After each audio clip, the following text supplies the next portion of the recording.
You are being recorded. Welcome to the Yes California, now called the CalExit Congress meeting. I think this is our fourth or fifth meeting from we started the attempt to rebrand Yes California. Since that time, we've grown up to 43 people on this group. I would ask you to mute yourself if you can. So you got my email, right? You don't have a card? So I'm going to start. I'm going to mute a few people. Give me we 1 can do second. it on weekends for sure. Just no offense. If you want to speak, just yeah.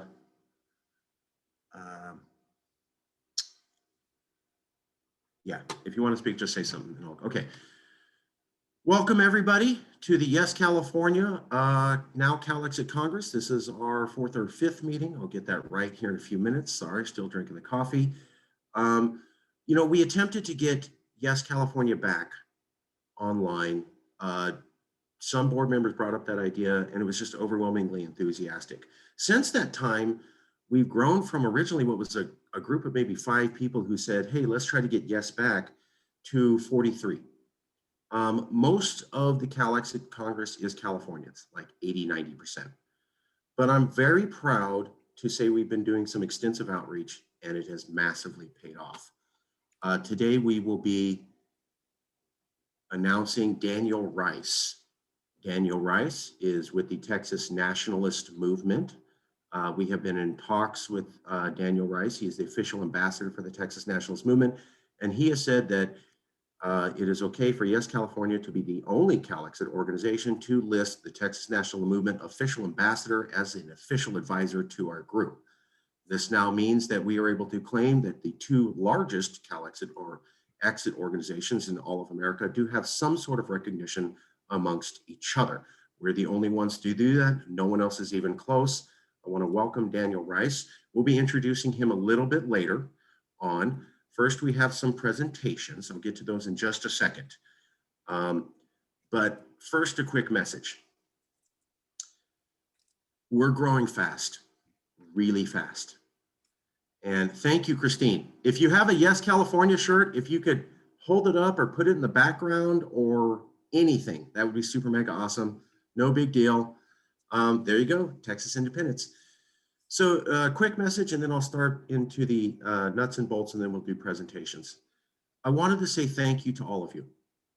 Thank you to all of you. So Darren has been emailing me. Christine has been taking my phone calls and my help me out and give me some guidance. Jason has been giving me some guidance. Rabbi Stephen Axelman has been calling me and saying, here's guidance for you. And it was always super brilliant. Don Sutton has been giving me some guidance. Adam Kokesh at the last meeting, wow. Adam has been through a big organization and it was very important to me at the last meeting where he's like, here's some ideas on organizing.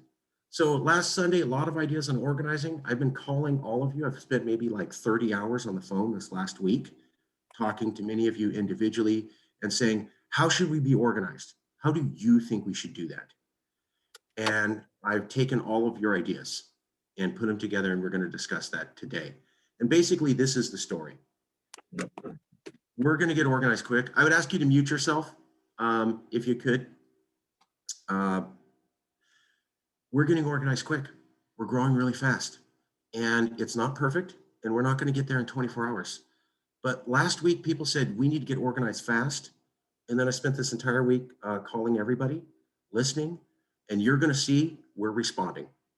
So I cannot promise you that there's not going to be any problems, and I cannot promise you that we're going to evolve as fast as possible. But what I can promise you is that I will be responsive.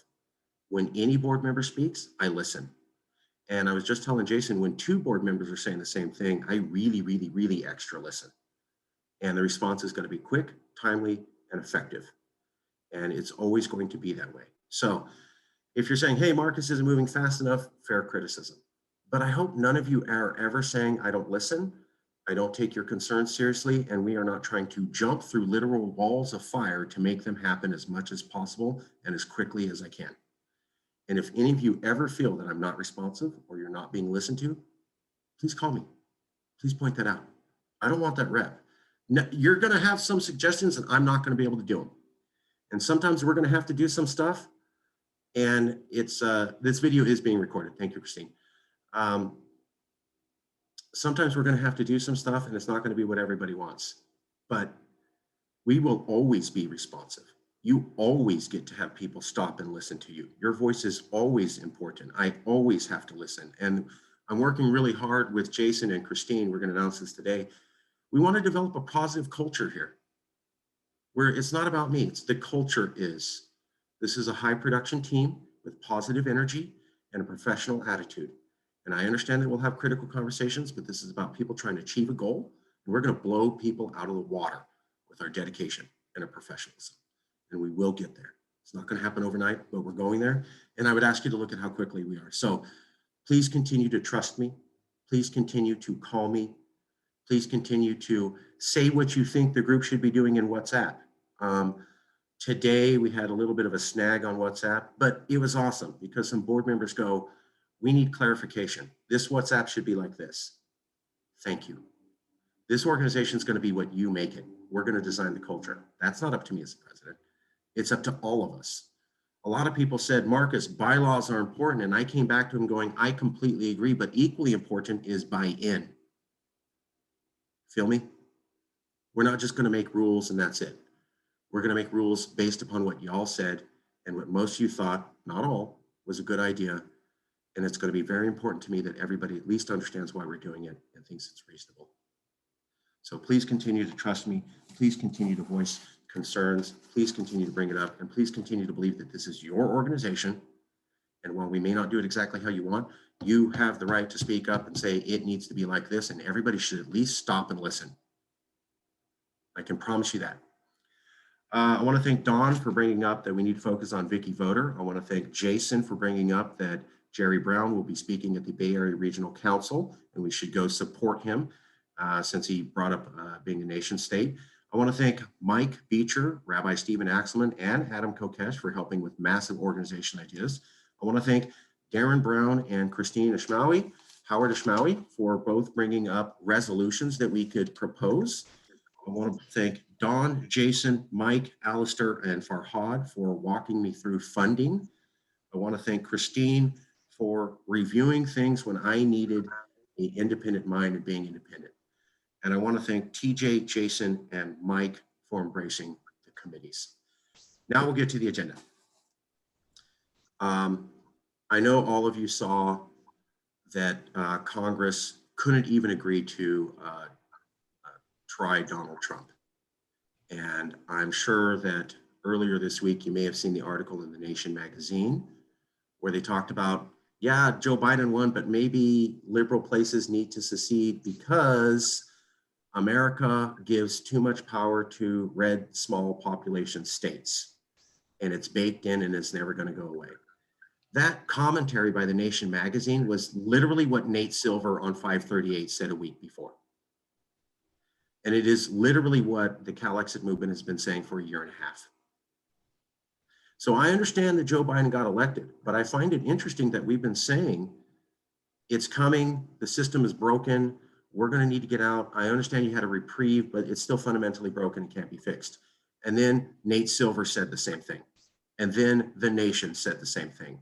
And then Donald Trump was acquitted, which literally proved our point weeks after we've been saying it. So times are good for us. The case continues to be made and the profile of this conversation continues to rise.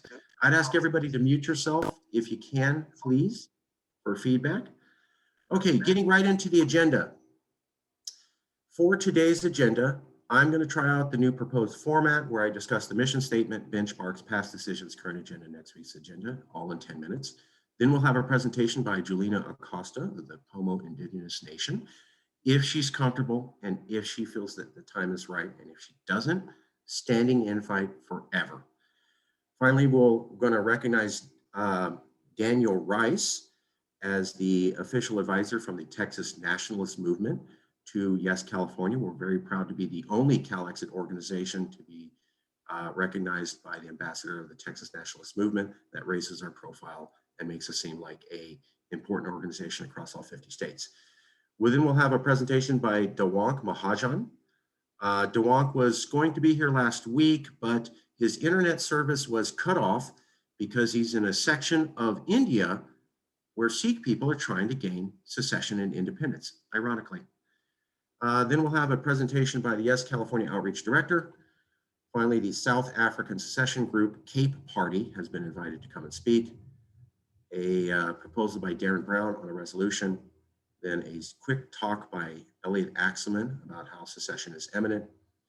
Finally, I'll be discussing a proposal for the indigenous to give them land back and a proposal for us to attend the Bay Area Council. And then we're going to get into the really important stuff today, which is voting. So people asked for organization. I emailed you all out. We're going to cover that and we're going to vote on that. And I'll get to that in a second, but let's get through the presentations because people will be here and present. I'd ask you to mute yourself if you could. Okay, Julina Acosta, would you like to speak? You don't have to. Okay. Is Dewank Mahajan here? All right. Daniel Rice. He's not, he's still working. Okay, then we're going to go to the Yes California Outreach Director. Wanted to talk about how to message online. So, Yes California Outreach Director, would you like to talk for a few minutes about changing the messaging for Yes California?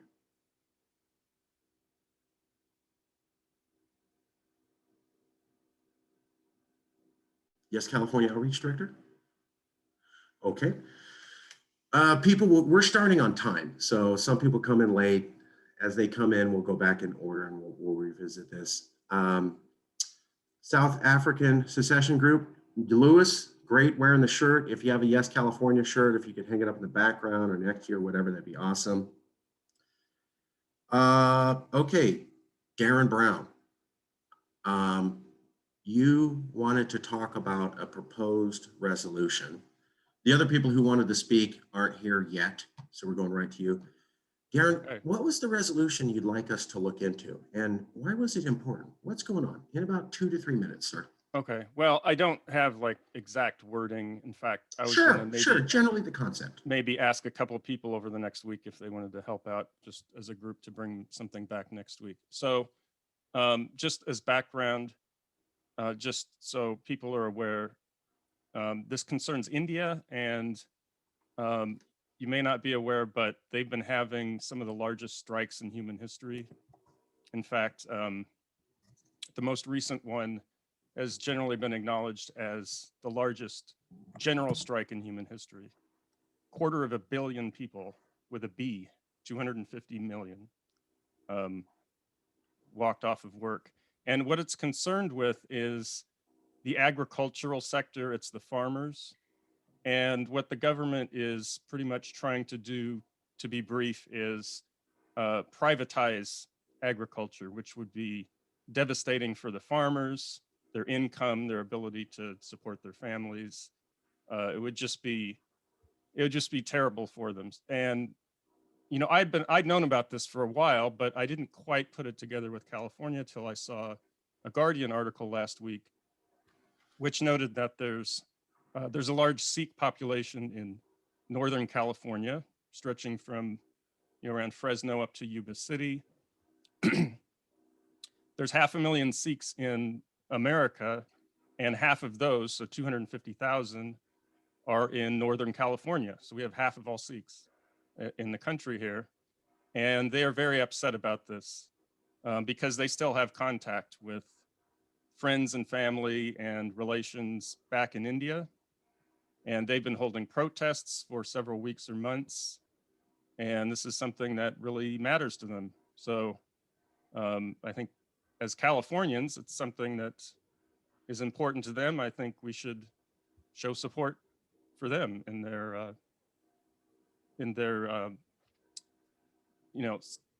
fight for their friends and family back in India. So maybe some kind of like the general statements of solidarity that we've had for other issues in the past. It's not really, I think, Marcus, you may have mentioned something about, it's not really an independence thing. It's it's more just a statement about this is an issue that's extremely important to a significant segment of California population. And so we should show solidarity with that. They're not really, it's not a group of people trying to seek political independence, but I still think it's important nonetheless. So if there's anybody, I'll put a couple links here. Let me, there's a Guardian article, which I will link to, which specifically mentions the California population. So it's not just a general article, it's about the California Sikh population. And then I'll put just one more, if you want to look at, which is a YouTube video, which kind of goes over general background about what's been going on in India. And anyone, if you want to get in touch with me, if there's a couple other people who just want to draw up a brief statement, I don't think it would take much time, and maybe have that for presentation as something to vote on next week.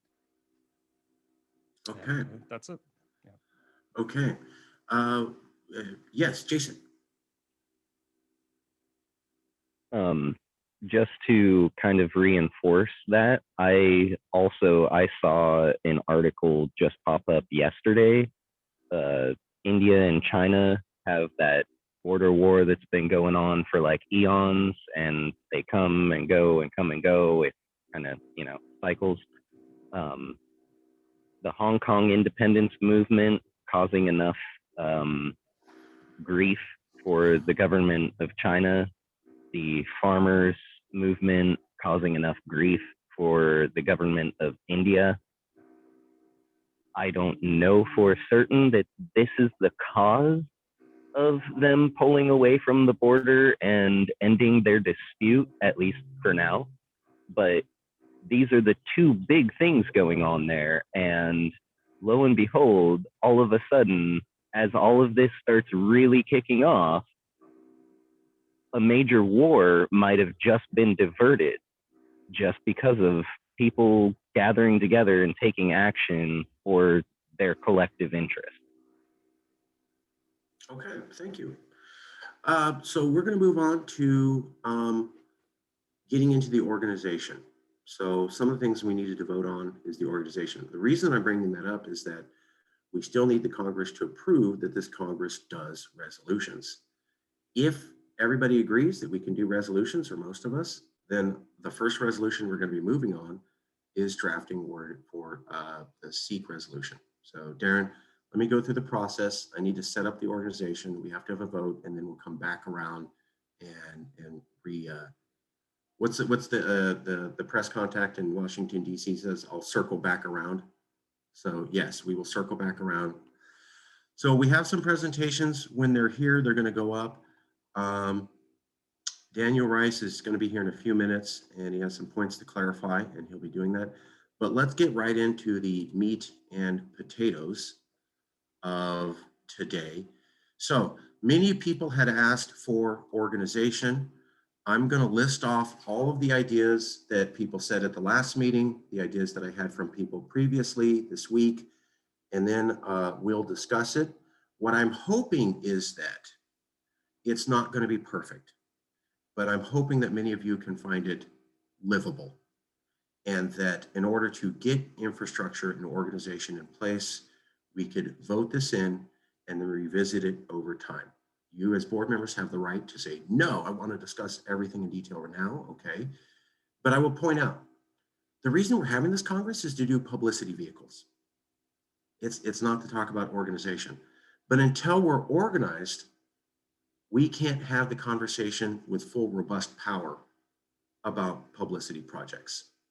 So the organization is not the point of this group, but it is absolutely essential. As I was thinking today, I liken it to a grocery store. You have to build a really good grocery store. It's got to work perfectly, or you can't even be open to the public. But the point of a grocery store is to sell groceries, not to build a perfect grocery store. Yes, you have to have a well-constructed grocery store, but the point is to sell groceries. The point of this group is to do publicity projects to raise the profile of CalExit. But we have to get some organization. So let me jump to issues that we need to look into. One, this was proposed last Sunday. We would like Congress members to accept new additional powers. One, each week this Congress will issue resolutions. So we will discuss a controversial issue. The group will weigh in, they'll talk about it. And if enough of the members feel, then we'll have a resolution. We can write it up very.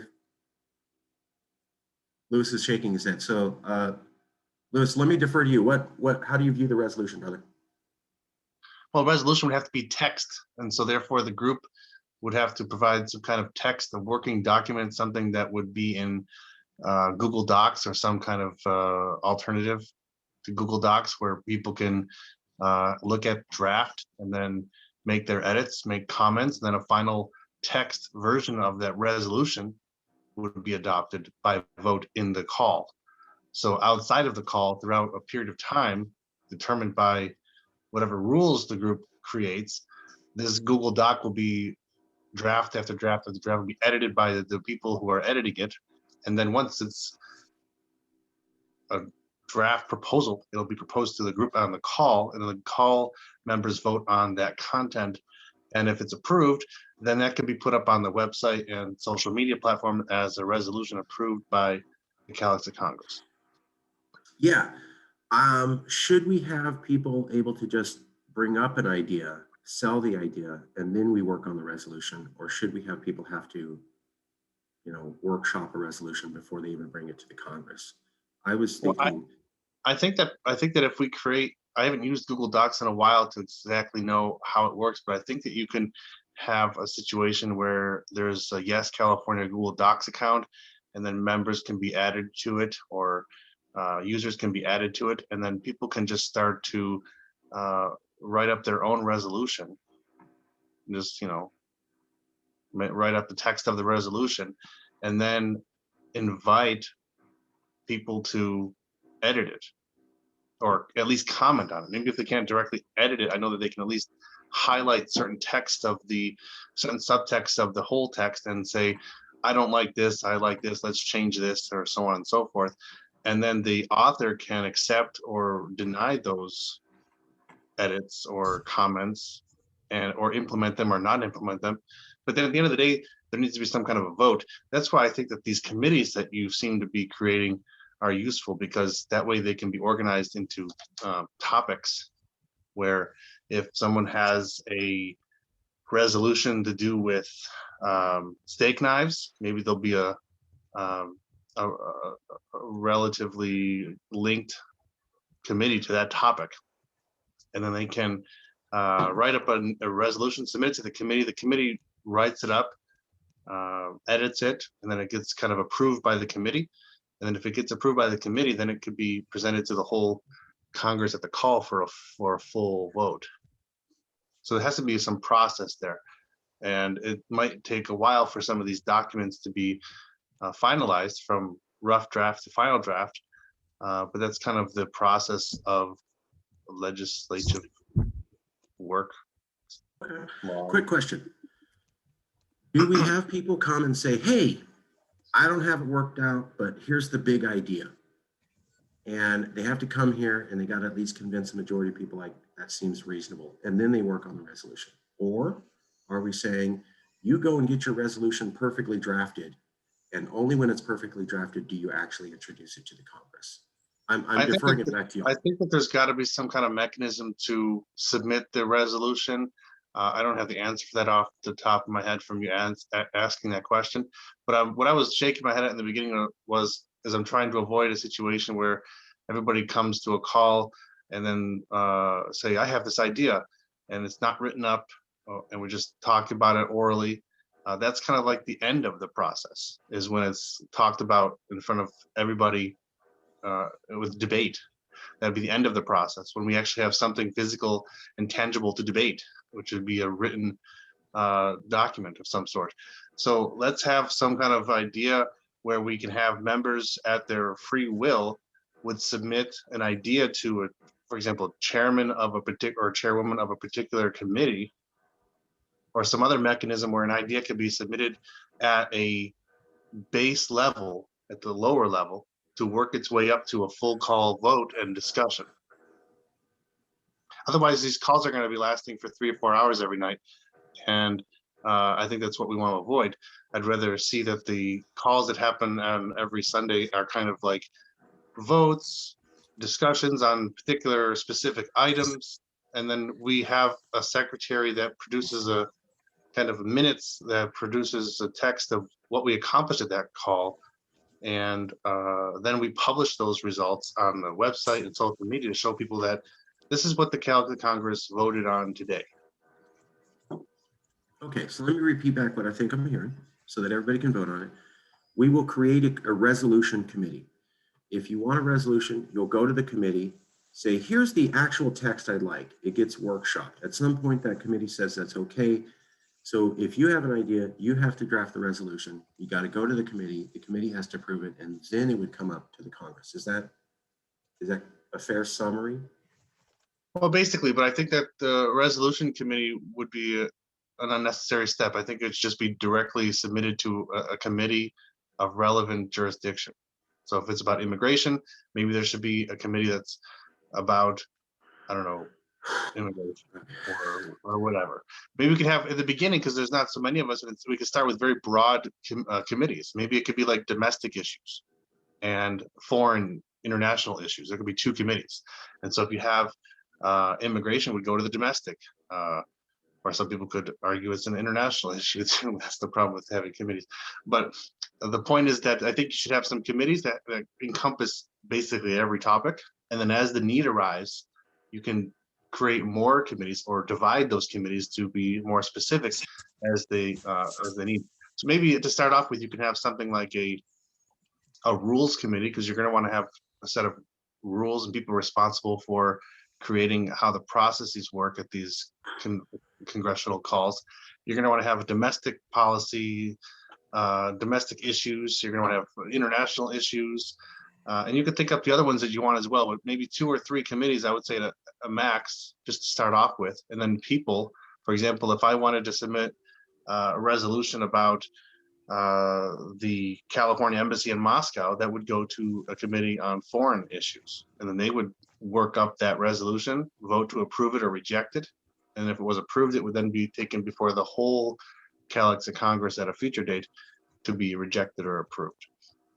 So each of those resolutions would therefore undergo 2 votes, but it should start in some kind of committee. Okay, let me package this and propose it back to the group. We start 2 committees just to get going, domestic, international. You want to have a resolution, you got to draft up that text, go to that committee, whichever one it is, we can deal with that later.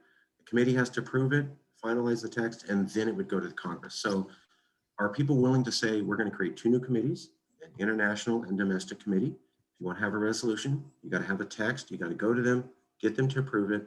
Once they workshop it, then it would go to Congress. Is that a fair summary? Basically, yes. Okay. How does everybody feel about that? We'll do quick comments. So please raise your hand. I can see you. Or Christine, then Rabbi. So I think that's a good starting point. I think that's the direction we need to go.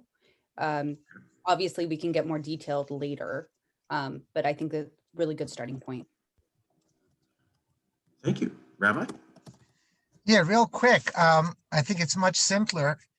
If I want to make a resolution about something, I bring it up on the call. Hi, I want to make a resolution about selling M&Ms.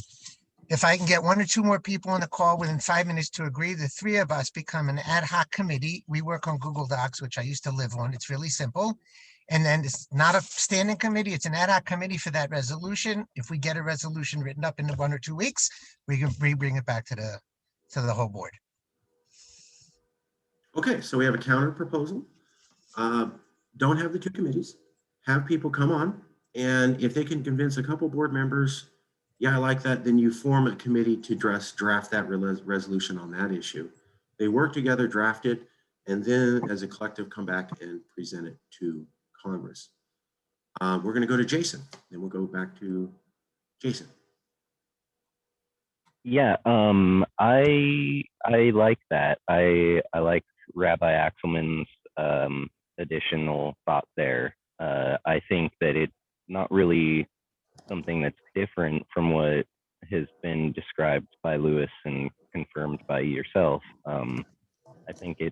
just adds one extra small step of like accountability, right? So like no one could accuse Yes or any one of us of, you know, trying to overstep some sort of boundaries or anything, because we get together and we say, hey, does everyone agree that this is worth looking into? Yeah, okay, then we'll go look into it. And then, you know, in that committee is where it's all put together. I think that's one, that initial ask cuts out the potential for misinterpretation by people who are not involved currently. And then it also, you know, it allows us to really, you know, because if I form a committee on, you know, international outreach right now, but I don't mention it in the group, then how is everyone going to know that there's this committee, right? So I really like the whole kit and caboodle there. That's my thought on it. Okay. I'm going to keep comments brief because we have 15 items to go through. We're just on item 1, and we're going to go to Daniel Rice in about 10 minutes. But Christine, comments? So I think with what Rabbi Exelman mentioned, so that's like an extra component, which is good. But so something I suggested with the Judicial Committee to you, Marcus, was that whoever wanted to be involved on a certain issue, they could jump onto that committee for that vote, and then they could take themselves off as they wanted. I think the ad hoc committees could be similar to that. But I do think we need to have the big general committees to begin with until our numbers get bigger. Okay. Any other quick comments, thoughts about this? Matt, quick comment, brother. Am I unmuted? Yes, you are muted. You have about a minute, Matt. What do you got? What would you like to say? What I got is opposition to dividing the resolution committee into domestic and international for the following reason. We are part of an independence movement. Anything having to do with the US for us is an international issue, like the hodgepodge with the impeachment, that sort of thing. That's an international issue. That's us commenting on things that are going on in a country that we don't want to be any part of anymore. So I would say we stick with a single resolutions committee to avoid having to make that decision. International outreach is a separate issue. I happen to be part of that. So that's international outreach, and that's you know, a good idea for a separate committee. But to divide resolutions into international and domestic would sort of put us in the weeds, because for us, you know, the failure of the US is an international issue, even though it affects us quite profoundly because we haven't achieved our liberation yet. Okay. So I would say we go with a single resolutions committee. Okay. Daniel, you're going to be up in a few minutes. I just want to see if we can knock out this one issue. So here's what I'm hearing from everybody. We have 3 options. We need to issue resolutions so that they're official word of Yes California. Here's what I'm hearing. 1, have a single resolutions committee. You go there. If it works out, it goes to Congress. 2, let people come to the Congress directly, bring up their idea. If they get a bunch of support, then those people would go off, form a committee. That committee would perfect the statement, bring it back to Congress, and then it would be approved then. 3rd option, we have 2 committees, at least for starters, international and domestic. You decide if your resolution is a domestic issue or international issue. You go to them, you draft the statement. If they approve it, then it goes to Congress. So I get to go right to the group. If anybody likes my idea, we immediately create a brand new committee and work on the statement, come back to Congress. Or there's a separate resolution committee that handles all resolutions I got to go through. Or there's an international and domestic issue committees I have to go through. I pick which one, go to them, work on my draft. If they approve it, it comes to Congress. So Marcus? of those, yes. Can I just say one thing real quick? I don't, Sure. I think you're using the conjunction or. I don't think it has to be or in that context. I think that the standing committees, as Christine was talking about, is important. I think as Mr. Axelman was talking about, ad hoc committees can be used. I think we can do a combination of all of them, and we don't have to have this or that. We can have a couple of committees that are going to be meeting regularly on topics of interest to the members. And if something outside of that purview comes up, then an ad hoc committee gets created as necessary to handle that particular resolution or issue. And I think it can be a combination of those. I mean, I was just responding to what you were saying, and I was thinking off the top of my head on a Zoom call. That's why I presented and suggested what I suggested. So that's why this group can be useful. As we discuss things, we can take each other's ideas and expand upon them. So by doing that, we now have a better idea, and I think that we can combine those three ideas into one. I love it. I love it. And that's what, and people, you just saw how awesome this group is. We had people disagree, coming, and then we're working on a better solution. It's a lot of smart people. This is what we're doing. This is winning. Okay, so maybe we create 2 committees, domestic and international, and they handle issues domestic, international. And if you like a resolution, you pick one, you go to them, they'll work the statement out and bring it back to Congress. You additionally have the option of going directly to Congress, proposing your idea. And if it's not clearly be falling into an existing committee, you could form an ad hoc committee, work on the resolution, and come back. That would be a merger of multiple ideas. Is that workable? Is anybody willing to go with that for right now? Okay, I'm gonna tentatively put that in as that seems to be where we're going. Marcus, real quick. Yep. This technically we just made like a rule. So is there anywhere that these rules are being recorded so we can eventually have our own 14,000 page book of rules?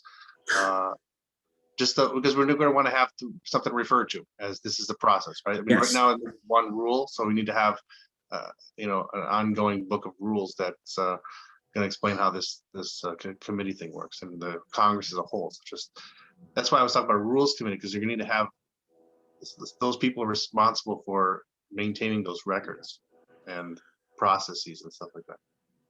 So yes, there's 14 items of organization we're all going to be voting on. And in there was going to be the creation of a professional culture creation committee, which was going to focus on the bylaws and the rules were going to come out of it. But it wasn't just going to be bylaws. It was also going to be like, how do we operate as a whole thing? Like, how do we make ourselves professional? So bylaws and getting people to buy into it. I think that the rules committee would come from that. However, let me ask the group, do you want to have a separate rules committee? We're having a cultural development, creating a professional culture committee. How about a separate rules committee that officially makes the rules and then reports to Congress? Do people like that idea? Okay. Yes, Christy. Yes, I do think a separate committee is good. Okay. Let me table the discussion there for a second. We'll come back to that in a minute. Due to time, and we have certain people coming to present and their time's important, we're going to put them up. So we're going to do a presentation from Daniel Rice from the Texas Nationalist Movement. We will come back to this discussion on organizing, and we're doing this because Daniel has limited time, and I promised that he would be able to get a shot. So I am pleased to say that Daniel's going to clarify it. Daniel Rice is from the Texas Nationalist Movement. He's the ambassador, and he has agreed to be an advisor to Yes California. He's going to say that the right way to say it now.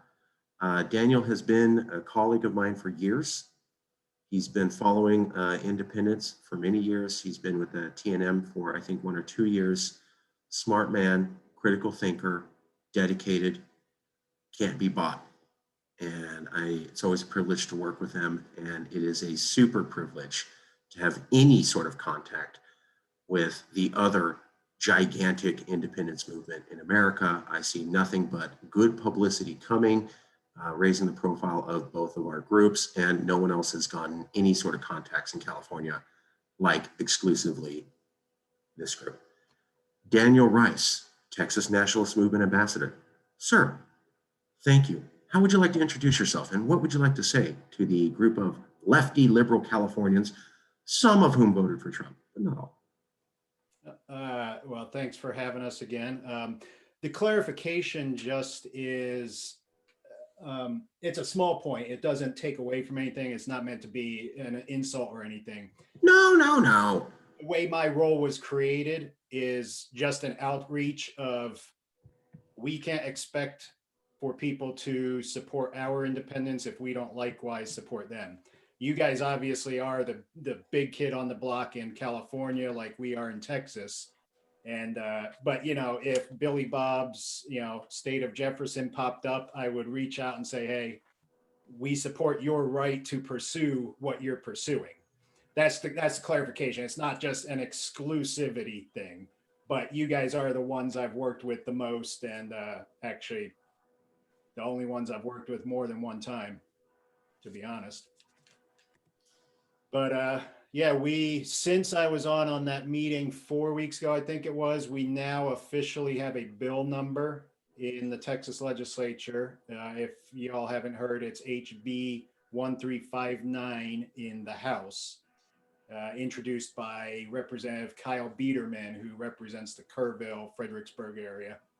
And right now they're waiting for it to be assigned to a committee. We're hoping it doesn't go to the calendar committee, which is where bills go to die. But we'll see. We've picked up some support along the way. Alan West, who people think he's like a big gung-ho independence guy, he blows in the wind.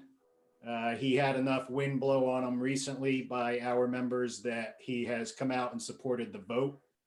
We think in his heart he doesn't support Texas independence, but he supports the right of the people to vote on it, which is all we're asking of any of the politicians.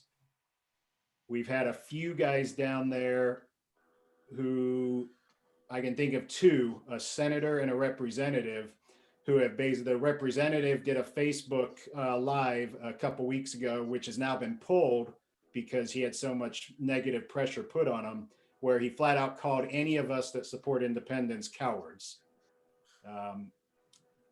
We rolled out the gang on that one and melted down his switchboard and social media, and he's now pulled that post. Actually, ironically, in that same Facebook live, I caught where he admitted to trespassing on people's property, because when he sees a flag upside down, he said he hops the fence and goes and corrects it. So quite interesting that we're cowards, but he admits to criminal trespass. And then there was a senator who's dodging challenges to debate Daniel Miller on the subject. He basically said that he basically compared us to racists of the 1860s, which we're not. We support independence. We support California's right to be independent, if that's what you so choose. And we support Texas's right. If the union isn't working, we support a peaceful divorce from it. And everybody goes separate ways as friends, and that's where we're at. I thank you so much. It's been a privilege to work with you. I remember we even learned about international conferences from Daniel Miller and the Texas Nationalist Movement years ago. And we've always enjoyed our working relationship, which was built by, helped with Louis Marinelli, the previous president, and me. And it was a good idea, a lot of fruitful things. And just for the record, we don't share values. So don't call me going this and that, okay? We don't share values. They know that. We know that. And that's why we're willing to work together. We share the value of peaceful, legal independence. Right. I was going to say, that's the value we share, is we don't have to support whatever social welfare programs you guys want to, and you don't have to support us, pumping oil out of the ground in Texas, as long as you don't. Yeah. We don't. We have very different cultures, very different societies, but I think that's the point, is that by us in any degree sharing a common narrative that people have the right of self-determination, people have the right to choose their government, people have the right to have, and the inherent human need to have a government that reflects their values. Yep. And clearly a federal government cannot reflect the values of two societies that are so vastly different in their opinions on almost every issue. And so us coming together to say we recognize each other's rights for self-determination and we are committed to peaceful separation, I think is pivotal, because we're living in a time where people can't even talk. People who have different opinions from each other just argue, yell, scream, never even debate, never even dialogue at all. It's just insults and assuming what the other side means and then insulting them based upon your interpretation, which is not based upon actually talking to any of them. And then you get your information from news sources who never actually talk to any of them. So I'm very pleased that we're exhibiting what we call a California value. Americans build walls while we build bridges. So it's a pleasure for us to exemplify our California values and reach out to you and build a bridge, even though we don't necessarily have the same view of a good life. I'm going to turn it up to comments. Nicely, professionally, welcome Daniel Rice. Quick comments, about a minute. So raise your hand if you'd like to say something, welcoming Daniel Rice, Texas Nationalist Movement, as an advisor to Yes California CalExit Congress. Anyone comments, just raise your hand or use that thumb up signal. Jason.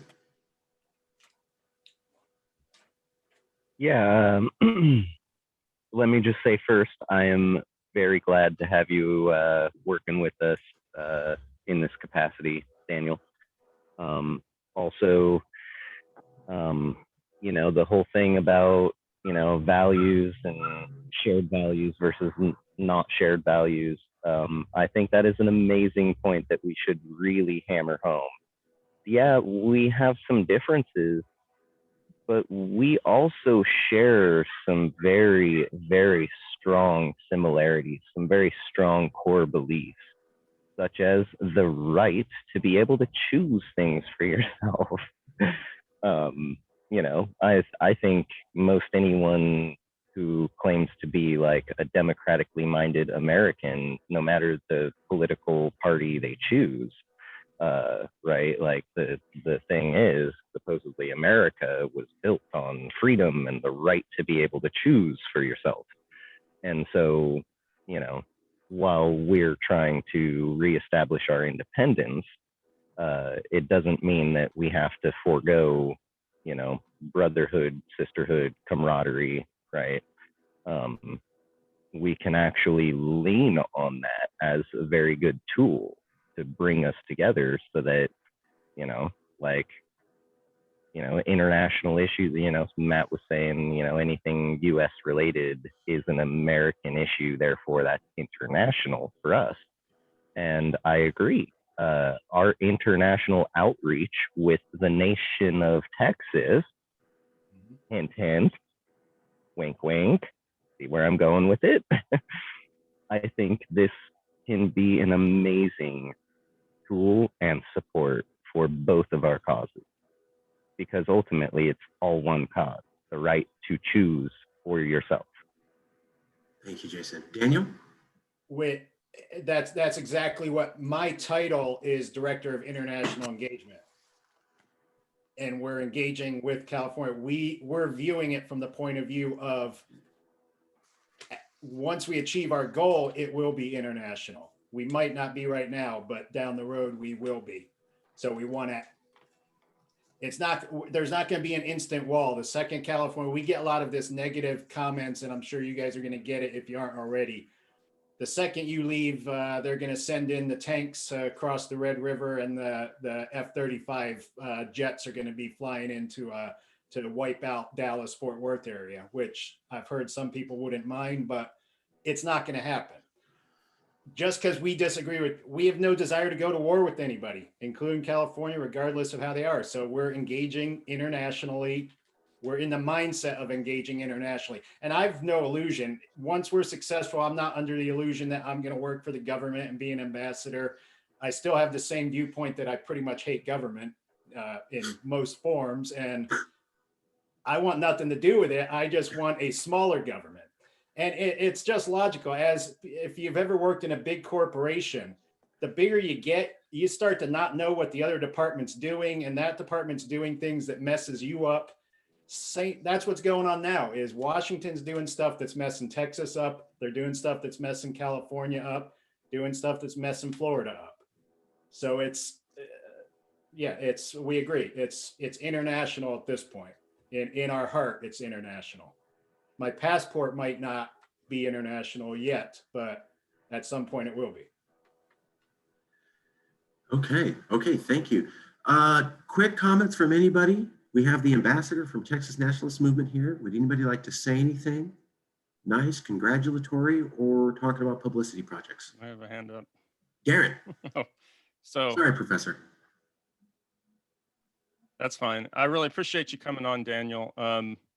Yeah, I think this is really good for both of us, because for both of us, it kind of strikes down the arguments that we're going to get from within our own states, that like you're going to get, oh, it's just about racism, and we're going to get stuff on our side. And the fact you have somebody who's ideologically on the opposite side saying pretty much the same things, I mean, there's no better rebuttal to that than So in fact, I was actually watching an interview with Daniel Miller. This was a year or two ago, and it was about a half hour long, but I was listening to it and I was like, 80 to 90% of what he said, we could lift verbatim from a Yes California meeting. Yeah. Only like 10% or so, which was about some policy stuff. But like the vast majority of it was like, it's exactly what we say here. Mm-hmm. So I was actually looking forward to having you or Daniel on the podcast sometime in the next few months. We can work on that. Question for Marcus. So he's a representative from Texas. Do we have an official representative in the other direction? Would spell that out for me, he's an like advisor to us. Do we have an official who's like on an advisor for their group in the other direction, or is that? We don't, but I love that idea, and I second Darren's motion. So Daniel, Yes California formally offers that if at any time your organization is willing to do it, we would love to have an official Yes California person be an ambassador as our way of saying, let's get better connected, and we are privileged that you're willing to come out here. Darren, perfect idea. That's great. That's publicity. That's called winning. Brilliant idea. I second it. Now, Daniel, I'll leave that to you to respond to Darren. I'll run it up the flagpole and let them know. I mean, like I said, I don't think I've had a message from Daniel in about 2 weeks. He's been so busy. We have a big publicity push coming up here soon. He's been doing a lot of radio and TV interviews right now, but there's quite a few meetings in this next week coming up. So he's going to be traveling extensively. The guy gets like 2 to 4 hours of sleep a night, which I don't know how he does it. But he's dedicated. Yeah, like I said, if I just have to see how they want to organize it. And I think this international engagement department is still, the borders are a little bit fuzzy. So they've created it knowing they want it from us. They have to figure out how they want to integrate it into us. But that concept's the same. It's once you're international, you're going to have ambassadorships back and forth. So yeah, we'll definitely be welcoming something like that. Our whole thing is and this, one of our founding principles is we don't associate with any groups that advocate violence. As long as you advocate for a vote of the people for their own future that isn't corrupted, and it's Venezuela or whatever, where it may be rigged, whatever. I'm not going to say US because I don't think we're nearly as far gone as other places. If the people are choosing their direction, if the people of Texas are choosing their direction, people of California, it doesn't change a thing. You're still exactly the same dirt under your feet at the end of the day. It just changes who you're reporting to and who's taking money from you and beating you up at the end of the day. So, but yeah, I have something to say, but other figure it comments. all out for sure. Other comments? We only have a few more minutes with Daniel. Other comments? Nice, congratulatory, promotional project focused comments only for Daniel. Matt, you have 1 minute. What would you like to say to T&M? You have to unmute yourself, Matt. Sorry. Let me, Technically, 1 they second don't have here. any nice comments either. Okay, Matt, you, Am I on? yes. 1 minute, Matt. What would you like to say? Well, as the ambassador of Grand California to indigenous nations within it, I'd like to say welcome to our diplomatic corps. You might want at some point to make your own missions to our indigenous nation. One thing I try to do always is to avoid undue U.S. influence within our independence movement because it compromises it. I like to point out that the canard that the Venezuelan people's voice is not being authentically heard is amongst those undue U.S. influences. You might want to look into that, as I have extensively with many my Venezuelan Facebook friends and so on. I used to write for Matt, I need the comments welcome directed to to our T&M about diplomatic T&M corps. business, please, Matt. Yes, welcome to our diplomatic corps. Thank you. So glad to have you. Okay, thank you. Any other comments about publicity vehicles or congratulations to working with T&M from any of the board members? This is your chance. You can speak directly to Ambassador.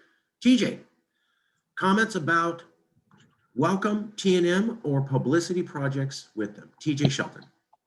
Hey, what's up, brother? Glad to see you here in this moment of history where our nation has made some great shifts toward this control mech that I'm not a big fan of. I know that Marcus said, welcome to the liberal lefties. I'm not a liberal lefty. I have some really interesting social perspectives, but I also have some interesting economic perspectives. And what I want to say, though, most importantly, is welcome to the only nation who actually reserved the right to leave peacefully whenever they wanted to and get to fly 2 flagpoles with their flag as high as the federal flag, testifying to us many, many years later of the fact that they reserved that right. Thankful you're here. Y'all see that? Yeah, I just want to point out that's called winning. So TJ called me out. He was right. We got a better thing. He brought up a fact and it related to how do we sell CalExit. That's called winning. So love it. Thank you, TJ. Folks, this is what we're here for. Get the messaging right. TJ's right. I'm Tejano. So the Mexican side is actually Tejano. I have relatives who are still undocumented. They were in Texas before it became Texas. And they said, you know, I've gone and visited them. Texas flag is at the same height as the USA flag, and nobody calls them unpatriotic or horrible Americans. We don't even get to do that in California. We're called un-American. So I'm like, why can't we have our flag at the same height as the American flag? Obviously, it ain't illegal. And if they get to do it, so good point. Other comments for Daniel from anybody from the board? This is your chance to talk to Daniel. We have him for a few more minutes. Just raise your hand if you want to speak. Okay, I'll do a final comment and we'll move back on to organization. We too are getting bigger and better organized. And maybe that says something, that at the same time that Yes California came together and we exceeded our growth potential. I mean, we were going to call this a board of directors. We had too much growth for that. Then a board of trustees, too much growth for that. Now we're at Congress so that we can have an upper limit. And at the same time, here's this other large secession group, and they're saying, let's have an ambassador. Is it coincidental that two of the largest secession groups in all of America are both experiencing massive growth and undertaking massive organizational changes, all within roughly the same time frame? Or is it pivotal and indicative of where things are going? I think the later. I would like to point out this is fruit of success. Yes, California is mostly lefty. Not everybody, as you've seen. I'm an ex-Republican myself, so not everybody. But we also said that we're dedicated to peaceful secession. You cannot be peacefully trying to do this if you're not pursuing a legal path. So if you're not following the law, you are talking about something other than the law, which typically change politically, not using the law, involves violence. And so yes, California, in our commitment to being fully peaceful, had to say we're fully, had to say that we're also fully legal. Well, the only way you can do that is by getting other states to allow you to go. I mean, yes, there is the UN resolution and there's many other angles, but one of the biggest ones we pursued was Texas versus White, which we learned about from the Texas Nationalists. Thank you. We've built our presentation on that we need to vote. Now, we think it only takes 25 states. And we know that this year, conservatives really talked trash on California. This isn't a criticism. I'm just pointing out the Republican National Convention was directly aimed at don't be like California, don't let California ruin your state. Donald Trump also targeted us and he won 78 million people. So the point is, there's 25 states out there that mostly voted for Trump, don't like us, and would allow us to be voted out. That is our legal, realistic path to secession. Now, in order to do that, we've been reaching out to Trump supporters in other states. And one of the things that we found out was they go, well, how do you treat people in California? You're saying you're going to work with me as a Trump supporter in America and I can be trusted. I've never met you. How do you treat conservatives in California? Do you treat them poorly? Do you listen to them? Do you work with them? How am I supposed to believe that you'll work with me on a long-term project if you can't even treat your own people right? And so while we are dominantly liberal, we obviously have people who are not liberal. And we have people here in California who voted for Trump. Our only requirement was they backed California values. And every single Trump voter in Yes California has and has never contradicted California values. We, Yes California, said that's the only criteria. And so with reaching out to our conservatives to get credibility and be believable, we've been better reaching out to conservatives in America, which means we are actually achieving the way to realistically achieve independence, which means we are the most reputable and therefore believably peaceful organization for CalExit. We take a huge hit for having a few Trump voters on here. And my point was, well, how are you going to secede? Tell every Trump voter in America that they're horrible human garbage, but go ahead and vote me out and work with me? Human beings don't work that way, homie. Sorry, as my mama used to tell me. So I understand we took some guff, but I want to point out success. What other CalExit group has any sort of contact with the other largest secession group in America? None. No one, just us. And that's because we were people of our word. That's because we set a standard 4 years ago. That's because we did not go against it. That's because we've stepped to our rules. That's because we were inclusive. That's because we accepted diversity. That's because we're Californians and because we build bridges. I'll leave it there. Daniel, last words, and then we'll let you go, sir. No, just thanks for having me. I might not be able to join you all every week, but yeah, I'll try to hit at least once a month, but I'm definitely in touch by email. I'll put in the comments here in a second my contact info if you all need it again. My email for TNM, and feel free to ask me any questions. I'll leave it at, if it's ever possible, yes, California stands ready to work on another convention. We would also love to issue a joint statement saying that while we don't share values, we are both shared value of peaceful legal independence. We think a statement of the two largest groups for secession in America saying that would gain international and America-wide media. I'll leave that on the table, sir, whenever it's possible. Thank you. This is winning, folks. This is what it looks like. I understand that the board took a hit, but this is success. Okay, getting right back into it. We're going to go back to the resolution discussion. So let me summarize. I'm trying to get all the comments. Here's the question. We're trying to get organized. We want the Congress to issue resolutions. So we would discuss an issue. The group would discuss it. If a majority seemed to like it, we would issue a really nicely worded document built collectively on Google Docs. And that would be posted up on Yes California as the official statement for Yes California. So you, the board, you, the Congress, do get to make official statements of here's how we see things, and you are representing Yes. There are a couple ideas to do that. We have a domestic and international committee. If you have a domestic or international issue, you go to them. They help you work on the resolution. If they approve it and it sounds good, it comes back to Congress to be voted on. And in coordination, we also have a second option. So there's two ways to do this. You come to the group, you bring up your issue, you collect allies, and then you make an ad hoc group. You go off, you form a resolution from that committee and bring it back. A couple members said, let's merge these ideas and have them together. I also want to mention that Adam Kokesh said he's against a single, rigid, or exclusive process. We hear you. He also suggests resolved Marcus will be allowed to manage the resolution process as long as every resolution must pass the general body and CalExit the Congress. All members of this body are free to form unofficial working committees as needed for resolutions, as long as they keep Marcus posted. What I'm hearing is consensus. Let's have a domestic and an international committee.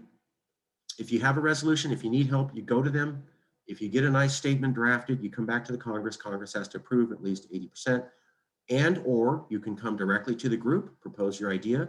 If you can collect enough allies, you go off, form an ad hoc committee, draft the resolution, come back.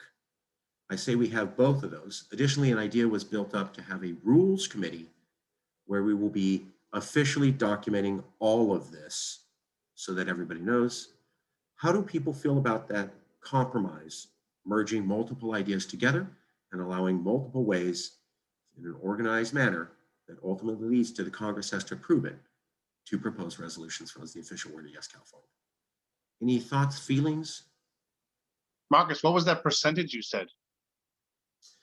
I am shooting for 80%. That's not a hard rule. That can be totally rejected by the board. Generally, I was trying to go for consensus. And what I found is if you can get around 80%, there's always going to be people who don't like the idea, always. And there's always going to be one or two people who are really vocal about they don't like it. But we can't allow that to direct the process. If a couple people are vocal, we have to listen. I would just point out that the 80% is counterproductively the problem to the process moving forward, because even the American system of government for a constitutional amendment has lower thresholds than that, and in 240 years we've had 26 constitutional amendments passed. So I think that 80% of any Congress is beyond a supermajority, because they couldn't convict Donald Trump with 66%. So you're talking about getting 80%, and you admit yourself that this group is comprised of both liberals and conservatives. So although we work together and respect each other, I don't think that you're going to get 80% on some of these topics, and I don't think necessarily need it in order to say that you have consensus. And I'm saying that as someone that's probably in the minority, because as you know, I'm a conservative Trump supporter. So I'm hurting myself there by saying you need to lower the threshold so that the group can move forward with these resolutions, even though probably I'm not going to agree with many of them. And that's why I make that point, because I think that I'd rather see the group produce content and produce resolutions that speak for the organization, rather than bogging itself down in committees and processes all the time. So I think that maybe the group should come to some other number for consensus. And I don't say 50%, for example. 60. Maybe some. Well, I think the group should come up with a number. I'm not pointing out particular numbers. I'm just pointing out the abstract idea of why I think that number should be less than 80%. Okay, let's take comments. What should be the percentage threshold? This is your time to answer quickly. 1 minute comments. Jason.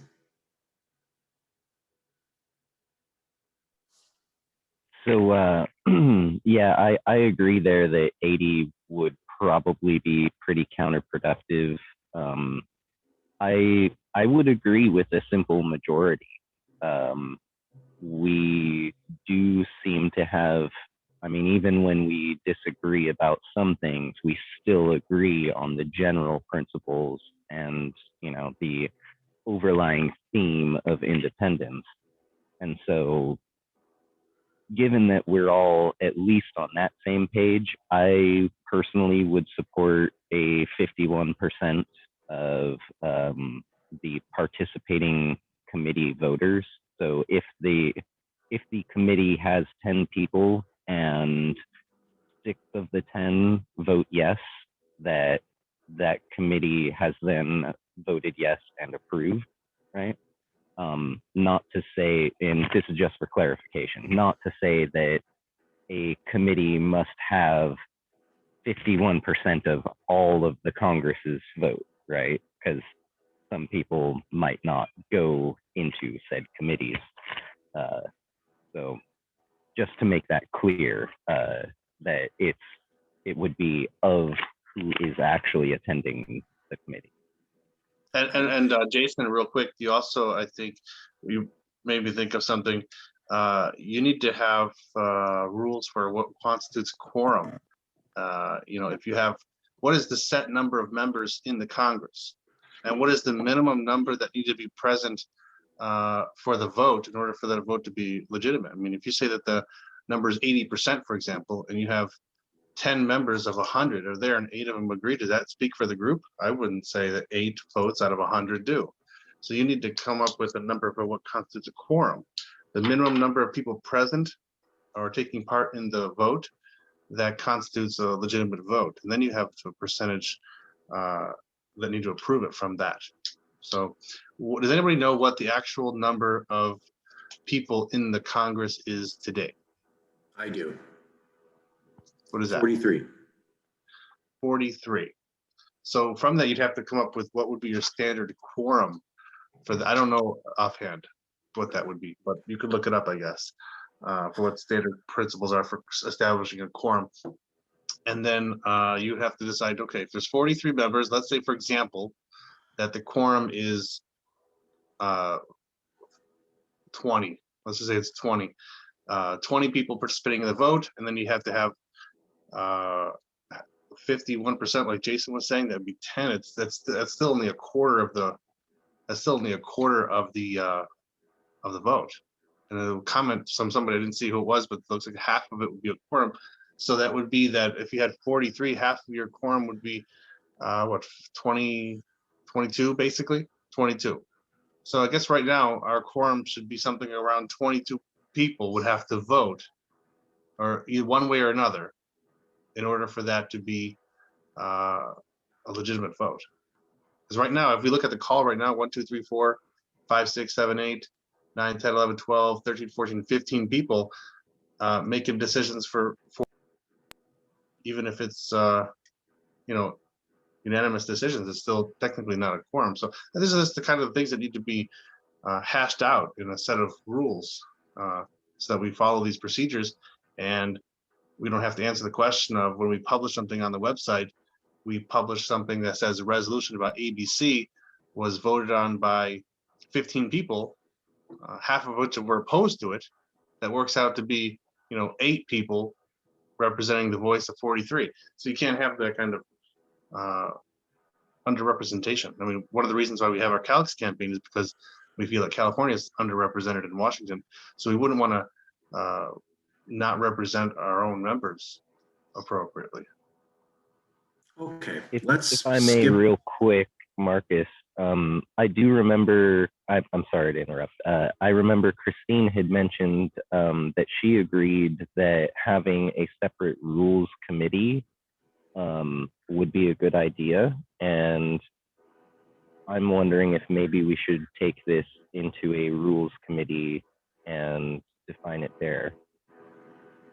Yeah, I think that a rules committee should lay out some basic rules and then submit them to the whole Congress for a vote on, is this how our Congress is going to function? And they can sit there and they can work on it for a couple of weeks and try to think about any possible rules that we might need. Set a basic standard set of rules from which we can grow and expand as situations arise, but create some basic fundamental rules about how this process works. Things like quorum, things like what's the majority vote, so on and so forth. They then present their final product or the rough draft product to the full Congress for a vote, and then that could be the established set of rules. We can then publish that on our website. It says, CALEXIT Congress passes its set of rules, just like each 2 years the Congress approves its rules for the next 2 years. So it'd be something that'd be very much in line with what Congresses do, and it would make us look more legitimate if we started off with not by passing resolutions, but first of all by establishing a procedure publicly to pass those resolutions. That would, that's an important thing. So I would support the idea of the Rules Committee to set up these rules on where somewhere we can read them and they can exist for the public to see how we function, and then move from there to actually pass the resolutions. All of that can be done simultaneously. The Rules Committee can work on its thing while other groups and individuals are working on their resolutions. But I don't think that any particular resolution should be passed until there's a set of rules guiding its passage. I agree. So let me stop you there. That's what today's meeting is about. We have 15 different ideas for organization that I was hoping you all could approve.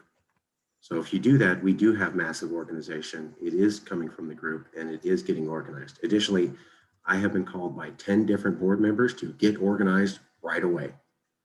I don't feel that they're going to want to hear about the formation of another committee coming back 3 to 4 weeks with answers. I'm being told get stuff up now. So I'll leave it to the group, but I would suggest that we try to go through the 15 ideas here and try to get some sort of vote on them. And then we could pass that to the Rules Committee to finalize it. But I am being hammered to have some sort of organization. And I'm having trouble getting us back to the point of this group, which is about publicity projects, until I get this organization set up. So just because I'm under a lot of pressure, what I'd like to do today is to go through the 15 different ideas on how to do this. And if we can somehow get approval with that, we can move forward. But I get that voting is key. I get it. So let me cover the voting process. I was going to get to this. This is my proposal on how to vote. We'll skip ahead and cover that, and then we'll come back to how to do resolutions. Yes. All right. I think that you could make those people who are calling you satisfied if we separately began the process of establishing Yes California as the 501c4 or 527 group. That would be the literally organization, as you were talking about earlier.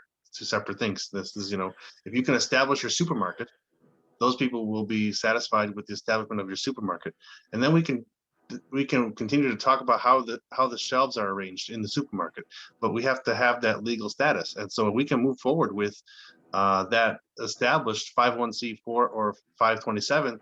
So the first thing I think was just that you decided is on which path to pursue, and then actually move forward tomorrow and start filling out that application from either the IRS or the Federal Elections Commission, depending on which path you take.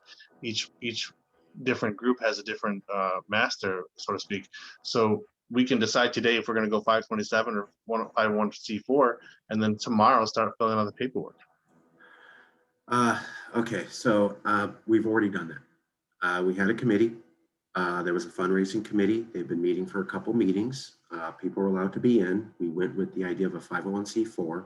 We have already filed an employee identification tax ID number, and we've already filed for corporation status with the Secretary of State, California.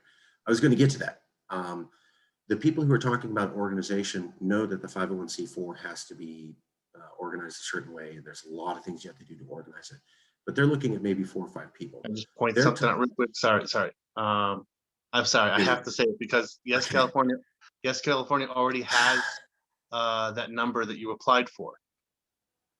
So I don't. I don't think that necessarily be a problem. Maybe get a new one. I don't know exactly how that works, but I know that we do already have that number.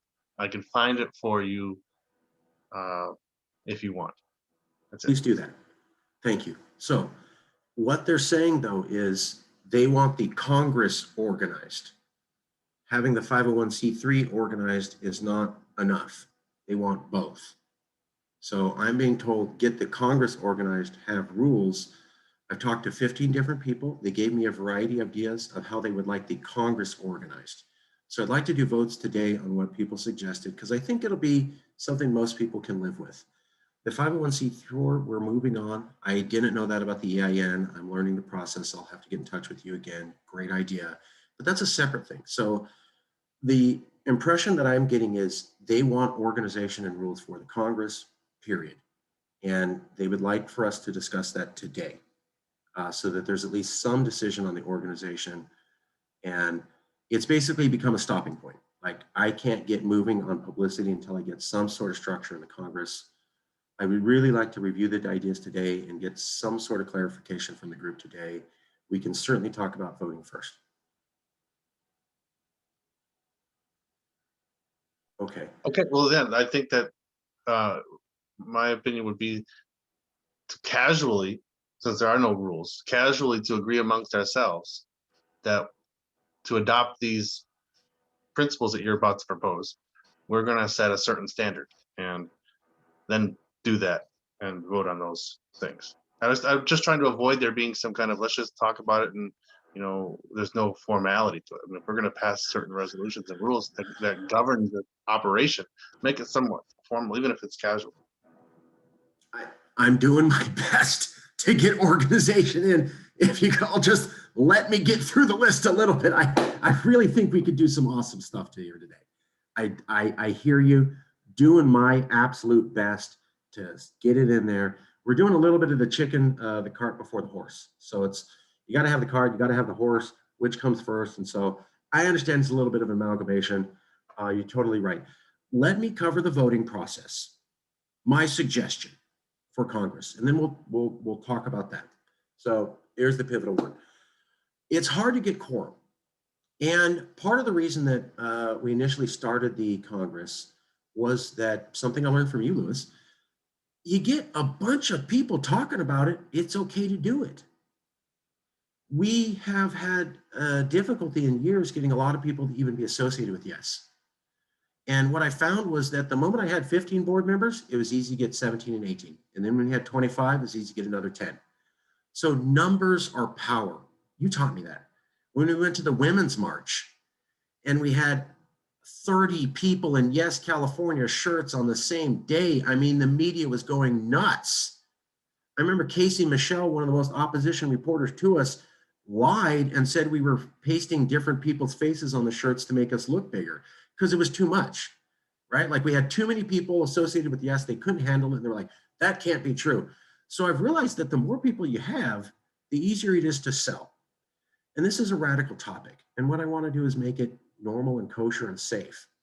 So having a lot of people is good. Also, it gives us a good amount of diversity of opinion. Also, there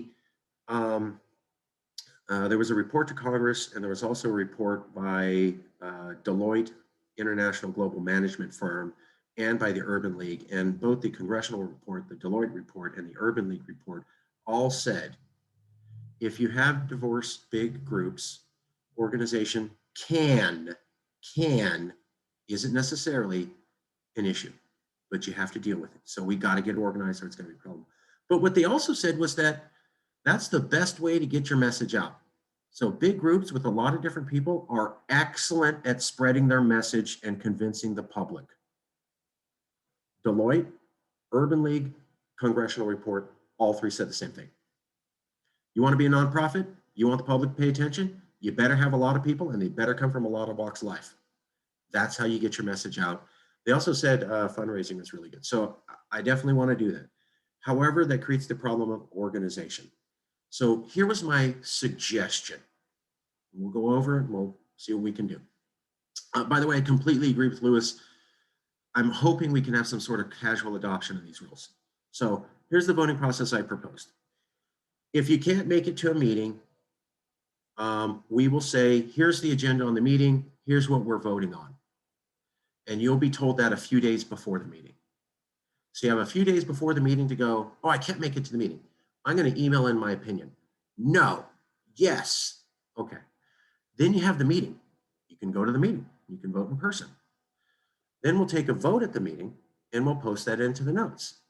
And then you would have an additional 2 days after the meeting to go, you know, I skipped the time to make impression. I skipped the meeting, but I saw what y'all voted and I'm for it or I'm super against it.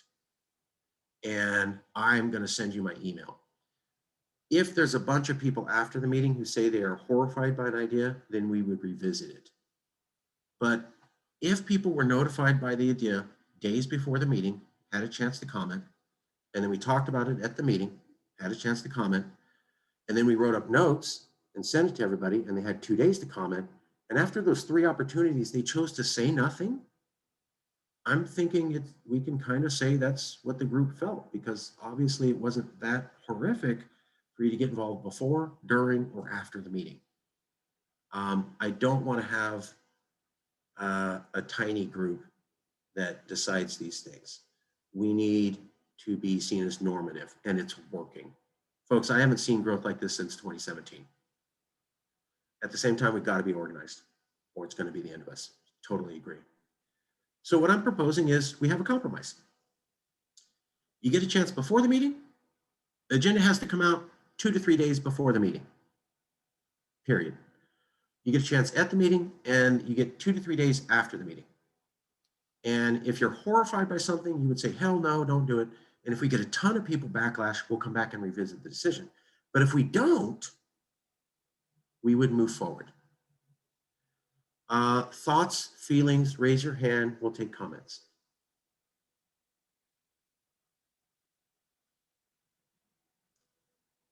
Is anybody horrified by that idea and think it's completely unworkable? Okay, would people be willing to try that voting system for maybe 2 weeks? And if it doesn't work, we can come back and revisit the issue. So we give it a 2-week trial. Marcus, that didn't work. Let's have a meeting to go over just voting. But for the next 2 weeks, we could at least say we tacitly adopt this system to move forward with the ability to revisit and completely revise in 2 weeks. Would that be workable? Is anybody horrified by that idea? Okay, I know it's not perfect. I'm sure we can come up with a better system, but what I'm seeing right now is people are at least okay with a 2-week trial. And yes, this is going to go in the notes. Lewis, I'm taking notes of everything. Everything's going to be in the notes, and we're going to go over this and we're going to get it perfect. I'm just trying to get some stuff out so we can blah, blah, blah. So for the next 2 weeks, I sent you the EIN number to your WhatsApp. Just so we have it already. It's going to take several weeks. It's going to take several weeks to get that letter. Why would you wait so long? If you can, if you want to, but I know that it took us several weeks to get it. So no, I was ignorant. I was ignorant, brother. I was just ignorant. I didn't know what I was doing. I'm asking people for advice. We just haven't used it, but we applied for it a while ago, and we just haven't used it for a long time. So it's not your fault. But I'm just saying that I think, if I recall correctly, it takes several weeks to get that. And if you have people bothering you about doing things more quickly, this could speed up that process. I love you, dude. And just to let everybody know, many of you, I've said this, I couldn't have made it this far without you. Just real quick story. I ain't that smart. Oh, actually, I'm pretty smart. I ain't that brilliant.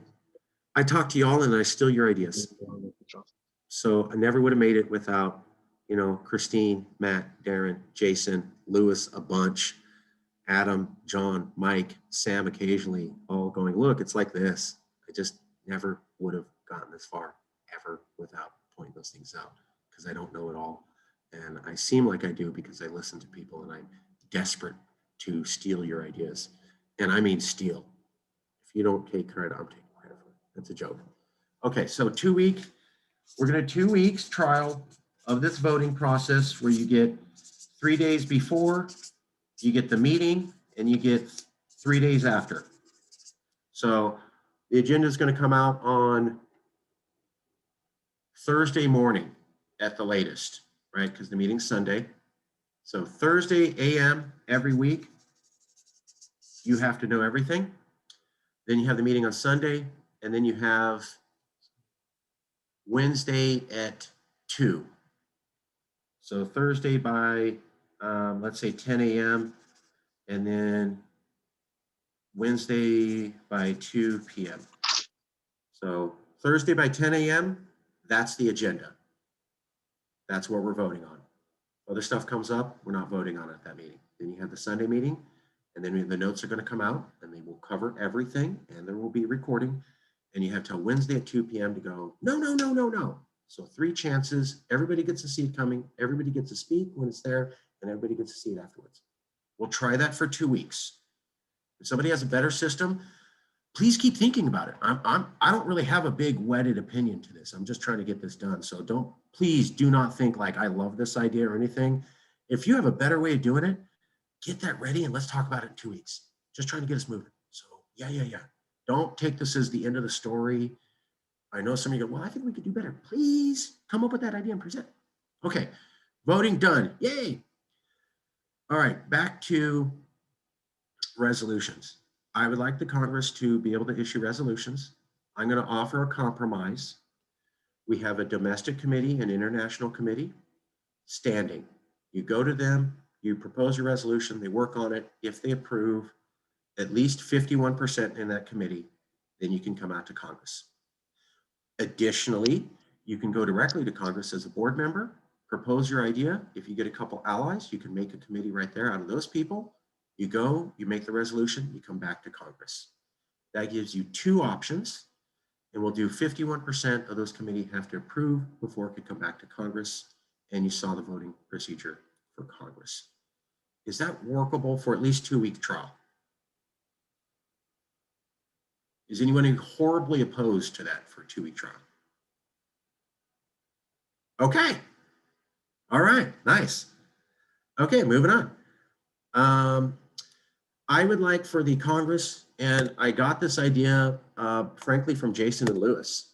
So Lewis had a lot of ideas, like if you want to have, because I was like, I want everybody to have power. I don't want a fake board. Yeah, I technically have authority. I don't want to use it. I want this built by the people. I want them owning it like they own it. And so Lewis and Jason had a lot of ideas on that. One of them was, well, have them issue resolutions. That's what boards do and Congresses do, right? So they're making the official statement of Yes California. That's called real power in the hands of the board, okay? Part 2 is they need to direct money, real funding. So we are forming the 501c4. I'll get to that in a few minutes. We have filed the paperwork.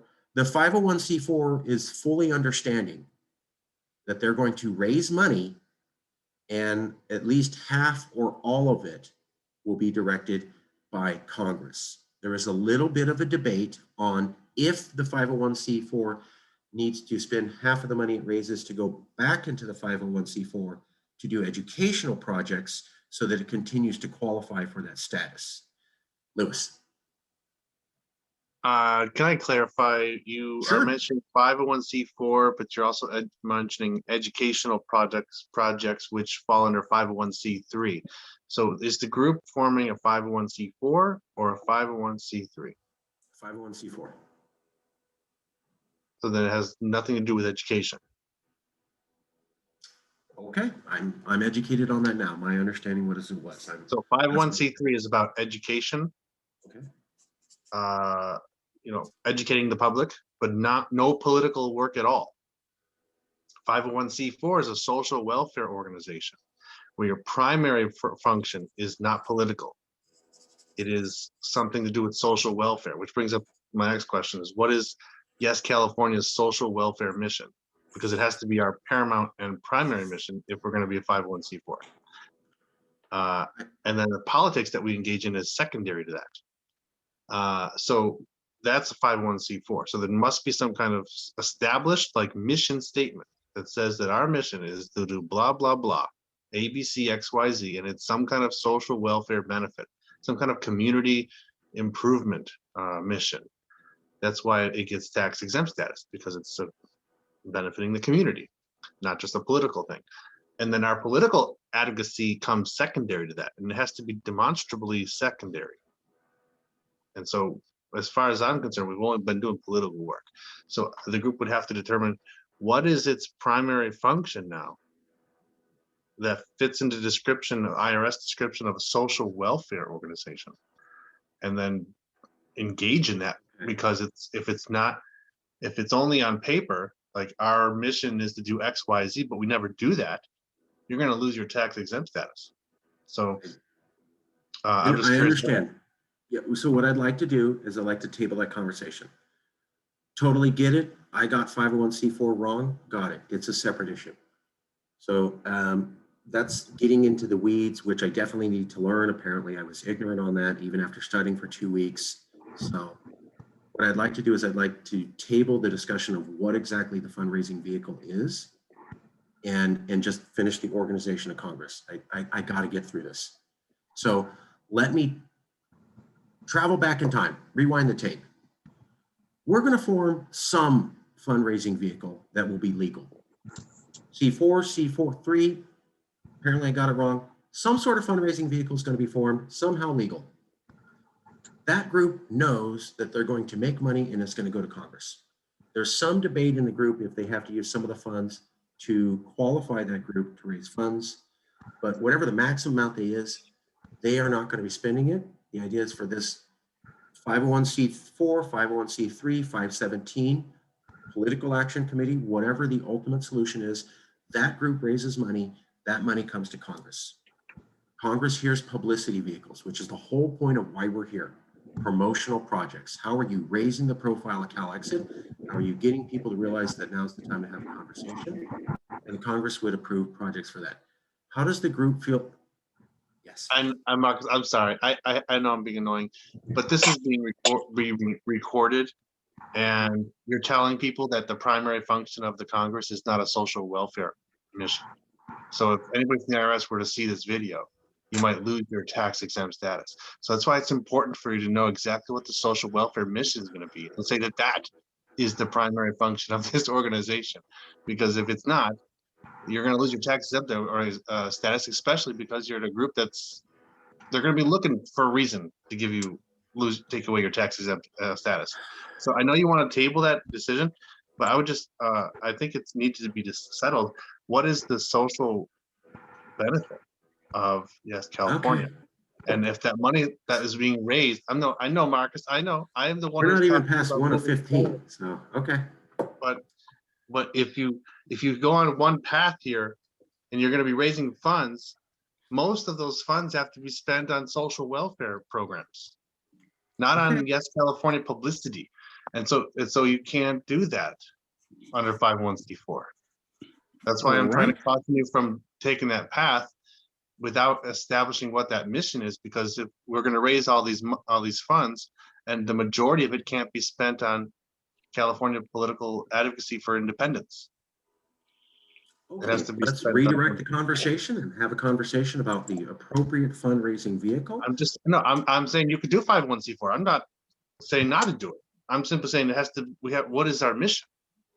Okay. What is Yes California's primary function then? Got That it. needs to be Let me ask other people for their comments. Yes, Jason, I see your hand raised. Jason, what is our primary mission? Thank you. Yeah, sorry, I'm so adamant there. My hand. So couple of things. I personally, my understanding of the social welfare stuff is that we could do a 501c4 because this is all about California's welfare and well-being. We have issues. We can't fix them under the federal government. We must have our independence, our self-determination in order to fix these issues that we're faced with. So independence would be the means, but ultimately the topic, the issue would be California's welfare, social welfare. That's at least my thinking on that. But then I also think of the culture committee, and that this sounds like the perfect place, or this sounds like the perfect thing to bring up into a perfect place for culture. rather than, continue to go around on it, because I'm sure we all have thoughts and opinions, and the Sunday meetings could either be 10 hours long, or we could do what we can to bring this all into subgroups and discuss it there. So I actually think that this is perfect for the culture committee. Okay, other comments on what the social welfare mission of Yes California would be? Me. Yes, TJ then Matt. Hey, what's going on, brother? Okay, so Hey. this is something that I've stressed on for many years. I'm familiar with the 501(c)(4), 527, so on and so forth. You know where I decided to land? I decided to land and formed a C Corp, because a C Corp can have a 527, a 501(c), a 501(c), all of those things under its control. Whereas like a LLC cannot have a child that is a 501(c).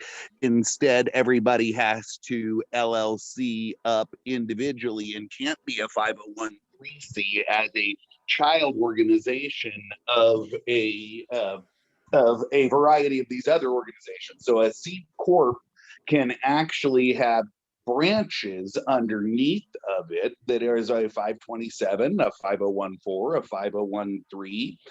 You're establishing a paper person, if you will, and where the parental organization doesn't have all of these rules that necessarily its children organizations do. So it's not not that you can't have all of the things that you want. It's just, do you set it up as a organization that can have these things that you want under its heading and the control of its board? If you go 501(c), you're very limited in what you do with the fundings of the whole organization that falls under that. Where if you do it as a C Corp, you can have 501(c)s, 501(c)s, 527s. You can have everything that you're looking for without having to bow to the federal Uncle Sam quite as much as binding yourself into any one of those lesser organizations do.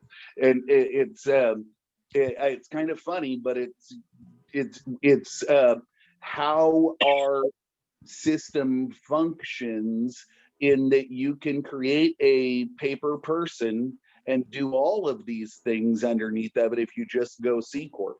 If you go with any of the more clearly defined subunits of it, well, you can't have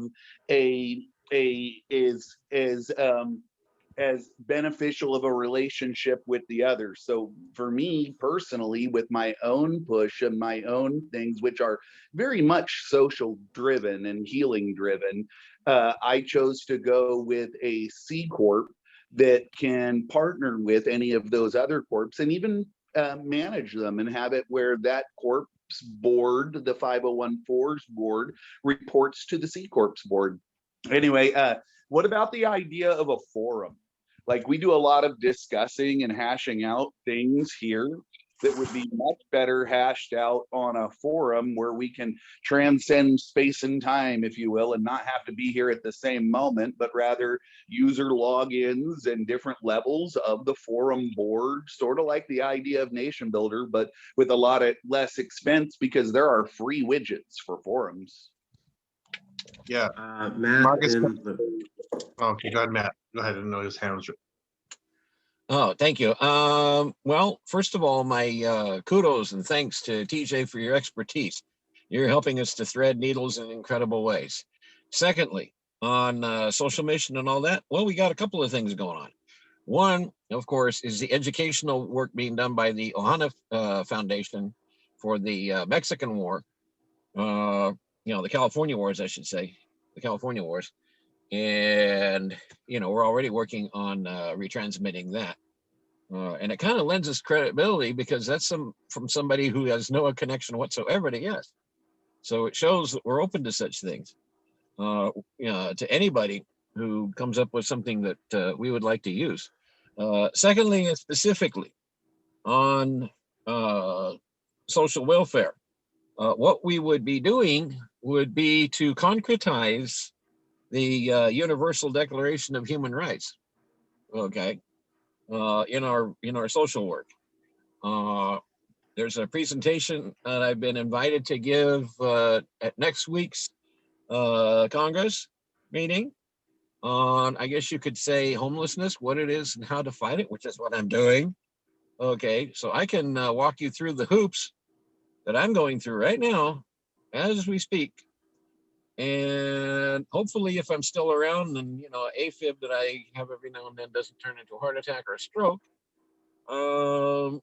I can brief you on, some of the achievements and shortcomings of the efforts to fight homelessness to date.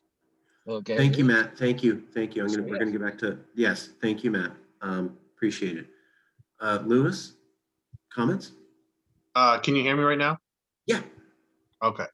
I just wondered, it's very important because all the work that you guys are putting in could be for nothing if you get your status revoked. And so what it says here in quotes, it says that the primary purpose of this 501c4, this is why I'm kind of liking what TJ is saying, is to in some way provide and promote the common good and general welfare of the community. For example, quote, by bringing about civic betterments and social improvements. Because generally it's a kind of an abstract idea there, but you're going to have to demonstrate that it's a non-political primary function of the organization. I think it's going to be a hard sell considering our history is only political. All of a sudden we have some new non-political social betterment mission is going to be like, nobody's going to believe it, I think. And then it says here that about political activism with this 501c4 here. It says that the 501c3s are flatly prohibited. In contrast, because of the contributions to social welfare organizations are not tax deductible, a social welfare organization may engage in unlimited lobbying as long as it advances its tax-exempt social welfare purpose.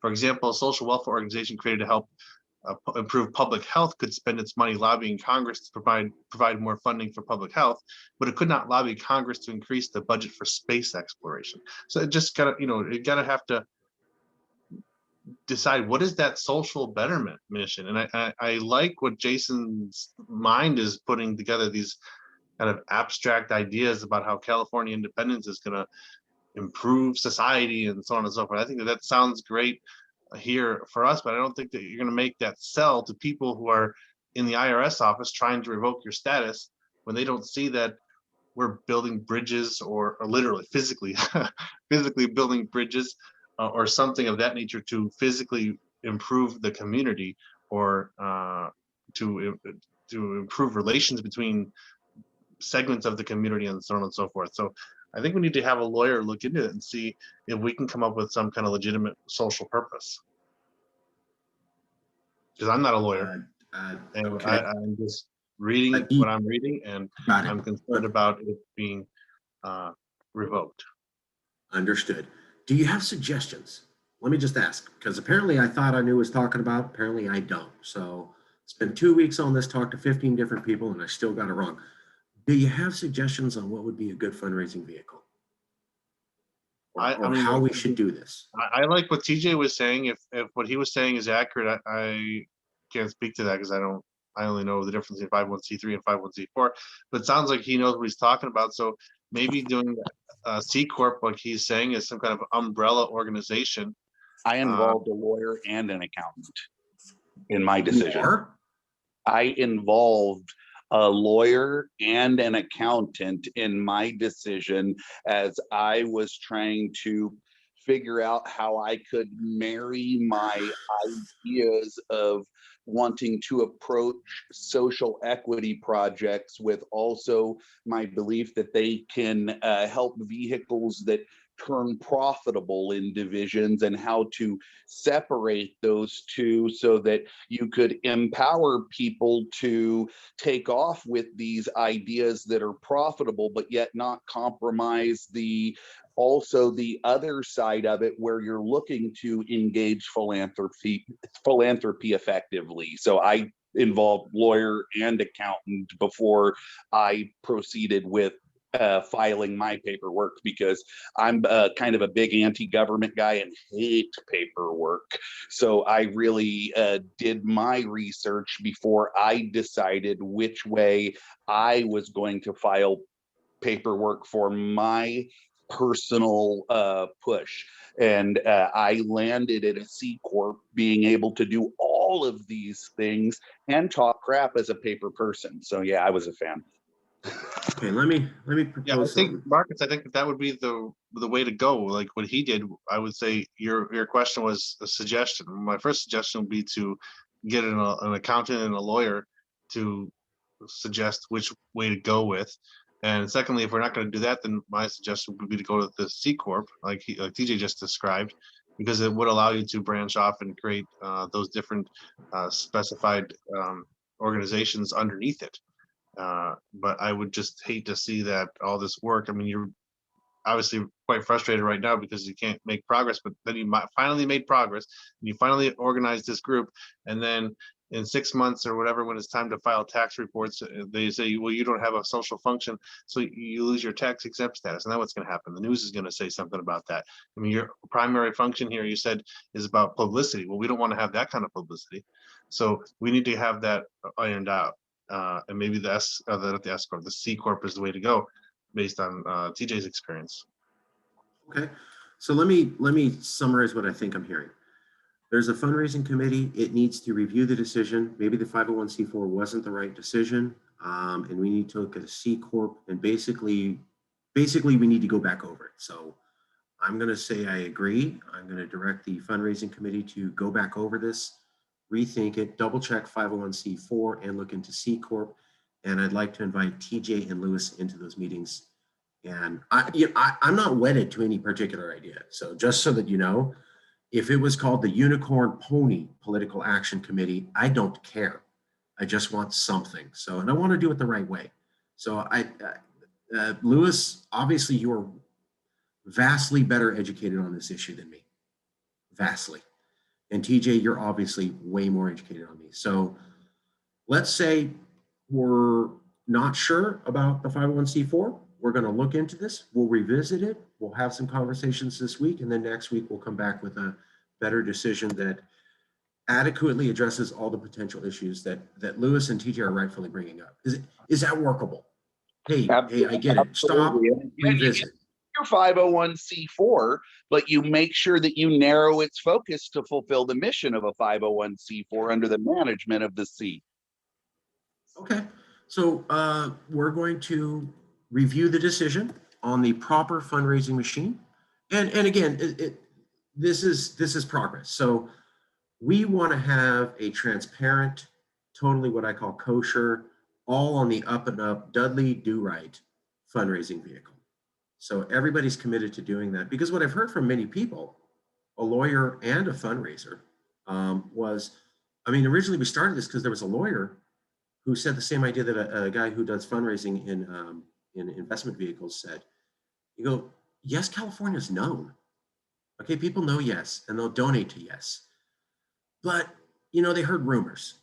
So if you let them know, hey, when you donate, this is perfectly clear, nothing wrong, everything on the up and up, you'll get money, a lot of money. And then I heard another guy who does real estate say the same thing. Yes has a brand. People donate to Yes. They have to be sure that it's completely on the up and up. So I understand, I'm frustrated, sorry.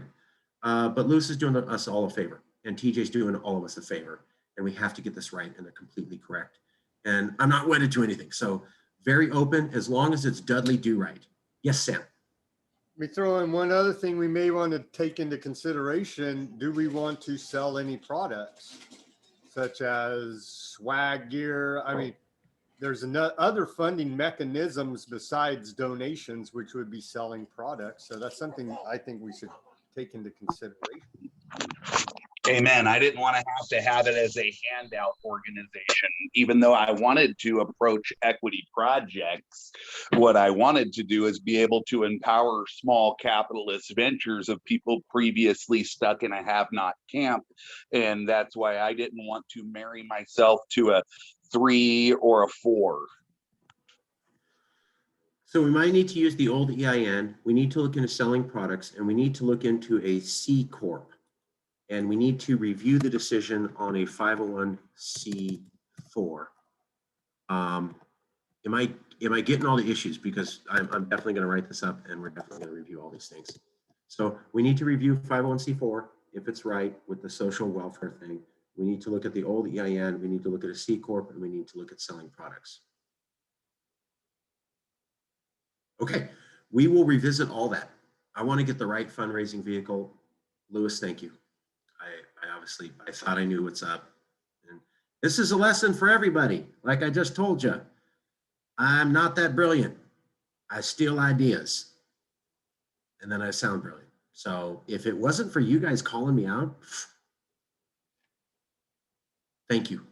This is what it is. This is success. And also I want to say, good job. This is the culture. You see what happened there? No, I don't think that's right.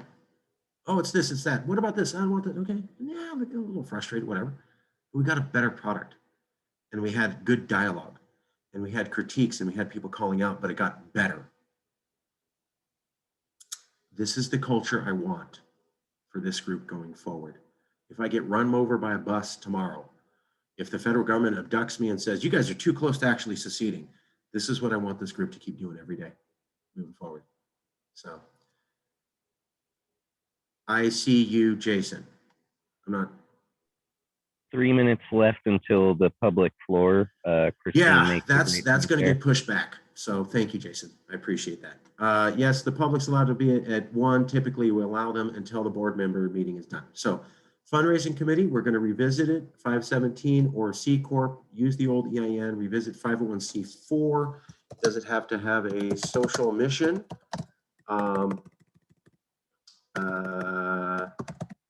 And do we sell products? Done. We will be revisiting that this week. The committee meetings are Wednesdays at 7 p.m., although we can meet at other times whenever people are available. I am also inducting TJ and Lewis into the funding group with Alistair, Farhad, Mike, Don, Jason. That's Sam. So welcome. Okay. Going back to organization of Congress. We'll get this straightened out. Lewis is right. We'll get some fundraising vehicle. Whatever that fundraising vehicle is, they're going to raise money. That money is supposed to go back into Congress to determine for publicity projects. So different board members present projects. People come and present their ideas. Hey, I want to write an editorial. Hey, I want to buy 500 shirts. I'd like to have a hot dog fundraiser about helping homeless people and have Yes California plastered all over the background. I want to go speak at a school. My personal favorite, we'd like to convert an office space into an embassy in a sovereign indigenous territory or a foreign nation. Or we'd like to fund an initiative, like Yes California was the exclusive group to fund the last initiative, because that's legally how you do this. So publicity vehicles. Is this group okay with Congress listening to publicity ideas and then with a through the voting process, choosing how we direct funds to those publicity things? Is that a power this Congress is okay with having? Comments, questions, or concerns? Okay, I'm not hearing any concerns. Seeing some thumbs. Okay, Congress has decided that they will issue resolutions through the process we described. I'll write that up in the notes. And if I get anything wrong, call me out. If I get anything wrong with the notes, if the notes don't reflect what you've heard, please email me right away. I want to get the notes perfect. And I'm pretty good, but I make mistakes. Additionally, Congress has agreed that they will direct the funding from the fundraising machine, whatever it is. Okay, moving on. Third question. I'd like to start the meetings at 11 a.m. sharp. And I'd like to implement a dress code. Look at how nice Darren is. I know Matt dresses up when he can. Obviously, if you have life situations, we're not talking about you. If you have life situations, not talking about you, but in general, what I'd like to move to is you're wearing activist gear, like a Yes California shirt, because I view that as a uniform, or you're dressed up. How do people feel about that? Dress code, hey, I can't wear a suit and tie. Great. Can you wear a Yes California shirt or one of your favorite activist organizations you're part of? So it's like the military. You either dressed up or you are in pressed, starched fatigues, one or the other. That way, because we're an activist group, and I love the Yes shirt. The other one is we start at 11, just for professionalism. And no, we're going to go. Is anybody opposed to the implementing those two things? Okay, moving on. Another suggestion was that when we, someone like to speak? Yeah, where do I get a shirt? I will get you a shirt. I will get you a shirt. That's on me. That's on me. We are going to get Yes CA shirts. Lewis, can you show them the shirt you're wearing and how beautiful it looks on a human? Look at that. Nice. Woo. It also looks like this one. We're going to get you some Yes shirts. I don't know if I can match the exact same color because that was a unique color, but we will be getting them to you. I promise. No, I don't have it worked out how, but I'm going to do it. So please don't ask me how we're getting you shirts. Let me just get to this. I'll get back to it. I promise. We're going to get you shirts. Okay. Also, members wouldn't speak for more than 2 minutes. So when we're having discussions, it's important, want to do that, but we need to keep it quick and on focus. Are people opposed to your board member? Your voice is important, but when we get discussing, you get about 2 minutes to make your point, and then that's it. Anybody opposed to that? Jason. Just a question on clarification. So if someone is a scheduled presenter, that's not what we're talking about. We're talking about like comments on a topic, 2 minutes max. Yeah. Okay. So yeah, I would agree. Yeah, we're going to have, as a board member, you have the right to say, hey, I got a great publicity project. I know a way to get Californians believing in CalExit, or our new mission statement. I know how to convince Californians that you are silly and crazy if you don't think we should be having this conversation now, given the chance of increased instability in America. That's how we got so big, was we said, look, you don't have to necessarily believe in CalExit, but I know people hate this analogy. I've done it to death and I hear you, but I'm sorry, I'm going to go to it because it gets people on. We're both on a ship sinking, water's up to my knees. I walk up to you and go, can we talk about building a life raft? And you look at me like I'm stupid. You're dumb. So when I say that to people, they go, yeah, that's what we're trying to push. And we're also trying to push CalExit as the option. And we're also trying to push California as a nation. And we're also trying to push, yes, California is the go-to place. So publicity vehicles to do that is why we're here. And every single one of you has the right to bring your idea. You do not have to. Some people were telling me, what if I don't have a publicity project? Can I be in? Yeah, of course. Because the other half of it is, this is a diverse group that represents California. So when you hear those publicity projects and you go, wow, that's ignorant, or you shouldn't have said that, or I don't like the way that, rephrase it, that's why you're here, to comment when you feel the need to, constructively. So yes, not what we're talking about. We're also going to have guest speakers. We're going to have people coming in from the outside. This is generally, as a rule, hey, I want to comment. You're a board member, we listen, but you got to keep it to 2 minutes. Is anybody massively opposed to that? Okay, moving on. So there was a request that we remove all partisan, political, and mainstream media narratives from the Yes California page. So basically the messaging on the website, we take things that the news is talking about, and then we issue our opinions on it. And then we also take stances on politics. And we've done that to wild success. I mean, basically, Yes is as big as it is because we constantly jump on what the news is talking about, because we take political stances. However, it has been brought to my attention, and this is correct, that, we're supposed to be talking about California as a nation. And when you spend a lot of time talking about American politics, it may appear to some to detract about the idea of California as a nation and it's about us. And also, just because the news is talking about X, does that mean it's actually an important issue? So I get the drive to have less American media narratives and less whatever America talks about we have to do because we're Californians or mostly for California independence. At the same time, this has been our bread and butter. This is why we're this big. And if we don't do this, I don't know how we continue to generate media. So thoughts, feelings. Do we scrap commenting on American politics? Do we scrap commenting on mainstream media narratives, although it got us our most of our growth, even though, yes, it is somewhat of a distraction from the message that we're Californians and this is about a nation. Lewis, what up, brother? I'm not exactly sure what the proposal means because it says scrap. It sounds like removing content that's already been posted. Or are you talking about not posting anymore? My understanding is it would be both that. It would be removing content already posted and it would be not commenting anymore. So what would be the content that Yes California would produce?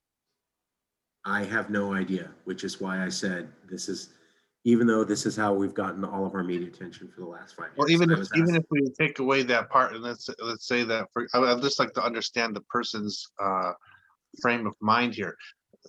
You explained it, but what is it that they want to replace that with? Because if they don't provide the other side of the equation, we have an empty website and empty social media platform. So what is it? What is the replacement? I'm not sure. I was asked to bring this up. I don't have it all well thought out. I wasn't sure. Well, wasn't that person whose idea it is represent themselves and present their idea firsthand? Okay. That way we can ask questions and understand exactly what the issue is and what they intend or what they suggest to replace it with. And we can't have a website that doesn't have content, and we can't have a social media that's inactive, specifically with the goal of avoiding commenting on what the news is commenting on for the principle of the matter. So if that's the idea, what's the other side of the equation? What are we posting? I think they should have that answer directly from the person who's suggesting the idea. I totally agree with all that. And all the questions you asked were the questions that I asked. I wasn't sure. That person's not here. So Christine had a comment, but I think I'm going to say let's table this issue till next week when they're here. Christine? Yeah, table it till next week. That's good. Okay. I'm going to pull this issue off the table. It's not fully well stood. The person who proposed it has the right to come back and say, hey, I'd like to do this and explain it to the group. And if the group agrees, we'll go from there. In the meantime, I'm pulling that issue off the table at this point. Moving on. Every meeting, and this is I really like this idea, whatever the board decides, but I heard this from a couple of different people, and yes, I can do this.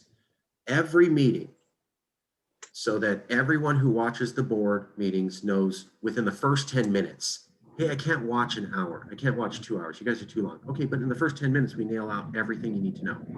Additionally, for the public who's watching this, they can follow along. So every meeting, a couple different people said this. State the mission statement quickly. State a couple benchmarks for success to achieve the mission statement that this group approved of. A summary of past decisions by this group. Then you say the agenda for the current meeting, and then you say the agenda for the next meeting. So I'm going to repeat. Mission statement. Why are we even here? What are we trying to do? Say that within the first minute. How are we going to do it? What are we saying we're going to achieve to make that happen? Why are we worthwhile for you to spend time on? Benchmarks for success. Summary, past decisions. What are you guys doing? What are you looking at? Well, here's the decisions we made so far on publicity projects. And then the existing agenda, here's what we're talking today. And here's what we have for next week. So you can see, why are we here? How are we going to get success? What did we talk about before? What are we saying today? What are we talking about next week? I can nail this all in about 10 minutes. And a couple different people said, if you can start the meetings off like that, even if people don't watch the whole thing, even if board members are super busy, especially newspaper reporters, because people think we're going to get professional really quick. And I just want to say, I love our newest member. He's fascinated with the SCA logo. Start him young. Get our new, that's a joke. What do people think about that? Would you be horrified if in the first 10 minutes, I know it's a little dry, but every single meeting we start off with, why are we here? What are we doing? What do we think we can achieve? Where are we going? Where are we going? First 10 minutes right away. So everyone in the news, all the public and all the board members know it, and they don't have to watch a whole long video to get it. And then the rest of the meeting is basically as you would know it, but that's that. Thoughts, feelings. Raise your hand if you'd like to say something. Lewis.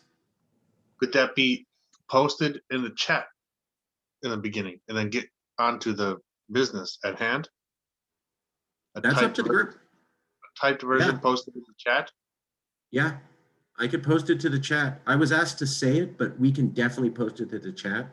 Maybe you could take like a summarized version of the summary and say it, and then have the longer version of like a 2-minute synopsis of your 10-minute Got it. summary.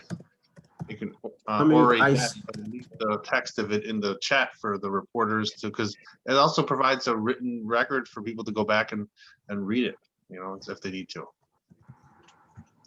How about that? I love that idea.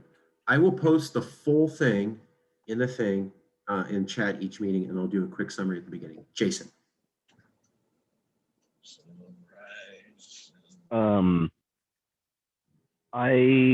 Correct me if I'm wrong, but when this gets posted to YouTube, from what I've seen, the chat isn't like fully viewed. Like if you've got something, when it pops up down at the bottom there, if it's short enough, you can read the whole thing. But if it's something of any significant length, it'll show a little bit of it, but you'll have to open up the chat in order to like actually read the whole thing, which I don't think is doable after it's been recorded and then posted to YouTube. So what about this as a compromise? I have a full detailed version. I can post it to the chat for everybody to see and reporters and the public if they're here at the meetings. I can also do a summary at the beginning of each meeting, and then I can post the full version in the description of the video. So if you're here at the meeting, you can see the full thing, you get the summary. Oh, I missed the meeting. Full thing's posted in the description. Then we have the information's up front, public can see it, everybody can see it, and we're nailing it up front, but it allows us to get done with the housekeeping and moving forward. Could people live with that for a 2-week trial? I'm looking for, I can't live with it. That's the worst thing ever. I'll lose my. Okay. Is anybody opposed to doing that for 2 weeks? So 2-minute, 3-minute summary, full posting in chat, full posting in the description of the video each meeting. Everyone can follow along, but we're not taking all day to do it. I'm not seeing anyone opposed, so I'm going to say that's decided. We will start doing that each meeting. Okay. Could we have an addition? Sure.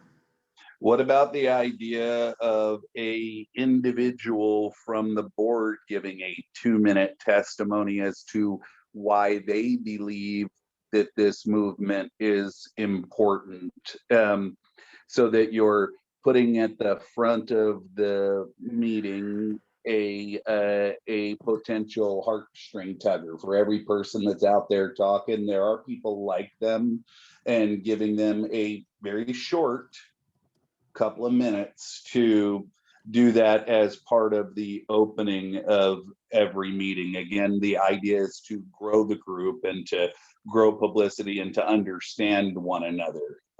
Anyway. I love it. I love it. So let me repeat back what I think I'm hearing, TG. If I'm getting this wrong, please call me out. We will have housekeeping at the beginning. Mission statement, where we're going, agendas. It's going to be a quick summary. Full things posted in chat, full thing on the description. Right after I do that for a few minutes, we'll have one board member each meeting who can talk for maybe 2 to 4 minutes on why are they even here? And then we'll go right into the meeting. So it's going to be housekeeping. and then emotions on like, I'm a Californian, this is why I'm here. 2 to 4 minutes, and then we go right to the meeting. We could probably knock this all out in about 5 minutes right at the beginning. Is anyone horribly opposed to that idea? Or could we do a 2-week trial? Okay, I'm not seeing anyone horribly opposed to that idea. And again, we're going to try it for 2 weeks. If it's not perfect, we can come back. Jason. I'd just like to say, I think it's a great idea with 43 of us. That's 43 times that we can do that without any repetition. But at a certain point, it's going to get kind of hard to keep that up. We'll make our rounds through all of the membership, and then, yeah. So I'm not opposed to it. I think it is great. And, you know, like TJ said, you know, a little heartstring tug there to say,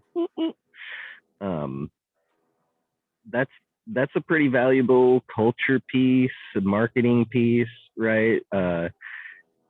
Just that if it's mandated that our structure every meeting has to be like that, we're going to be hard pressed to keep it going after a certain while.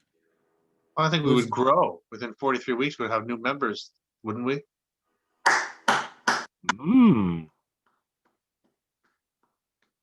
Let me limit it to, is anybody horribly opposed that we try this idea for 2 weeks? I would don't like think to we're gonna- stick a requirement. I think that that Eleanor Roosevelt quote about small-minded people talking about people, and that they, in their 2-minute, 4-minute allotted time, don't bring up another human's name, political human, so on and so forth. It's not a thing about why some other group sucks, but why this idea is good. Love it.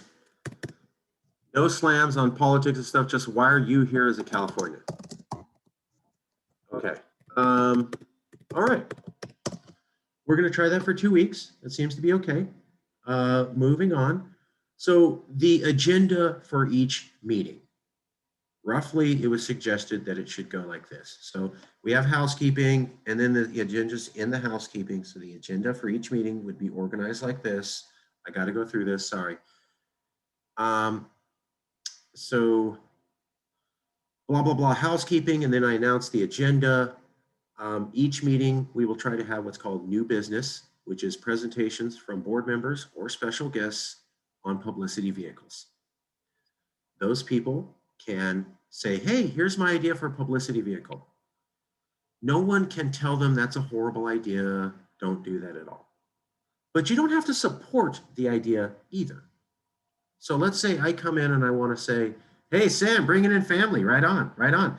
You're always welcome. We want more intelligent, opinionated women in our movement, please.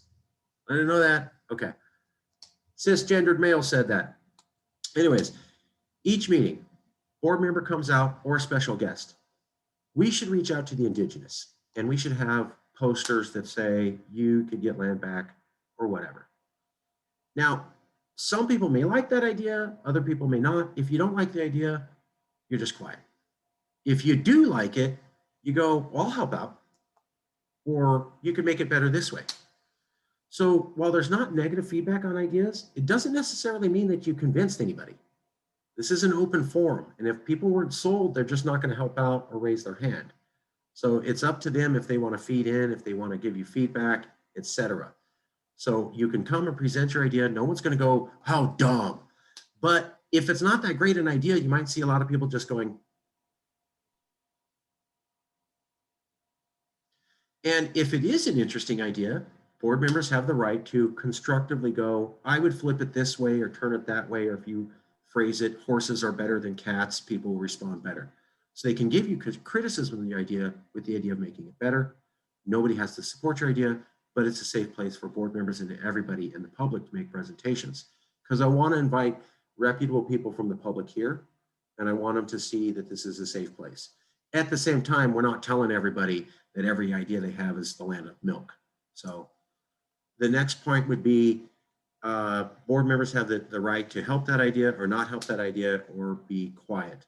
Now, that person who presents the idea can ask for funding. I love this idea. I'd love to have funding. Congress would have to approve funding. So how do people roughly feel about that?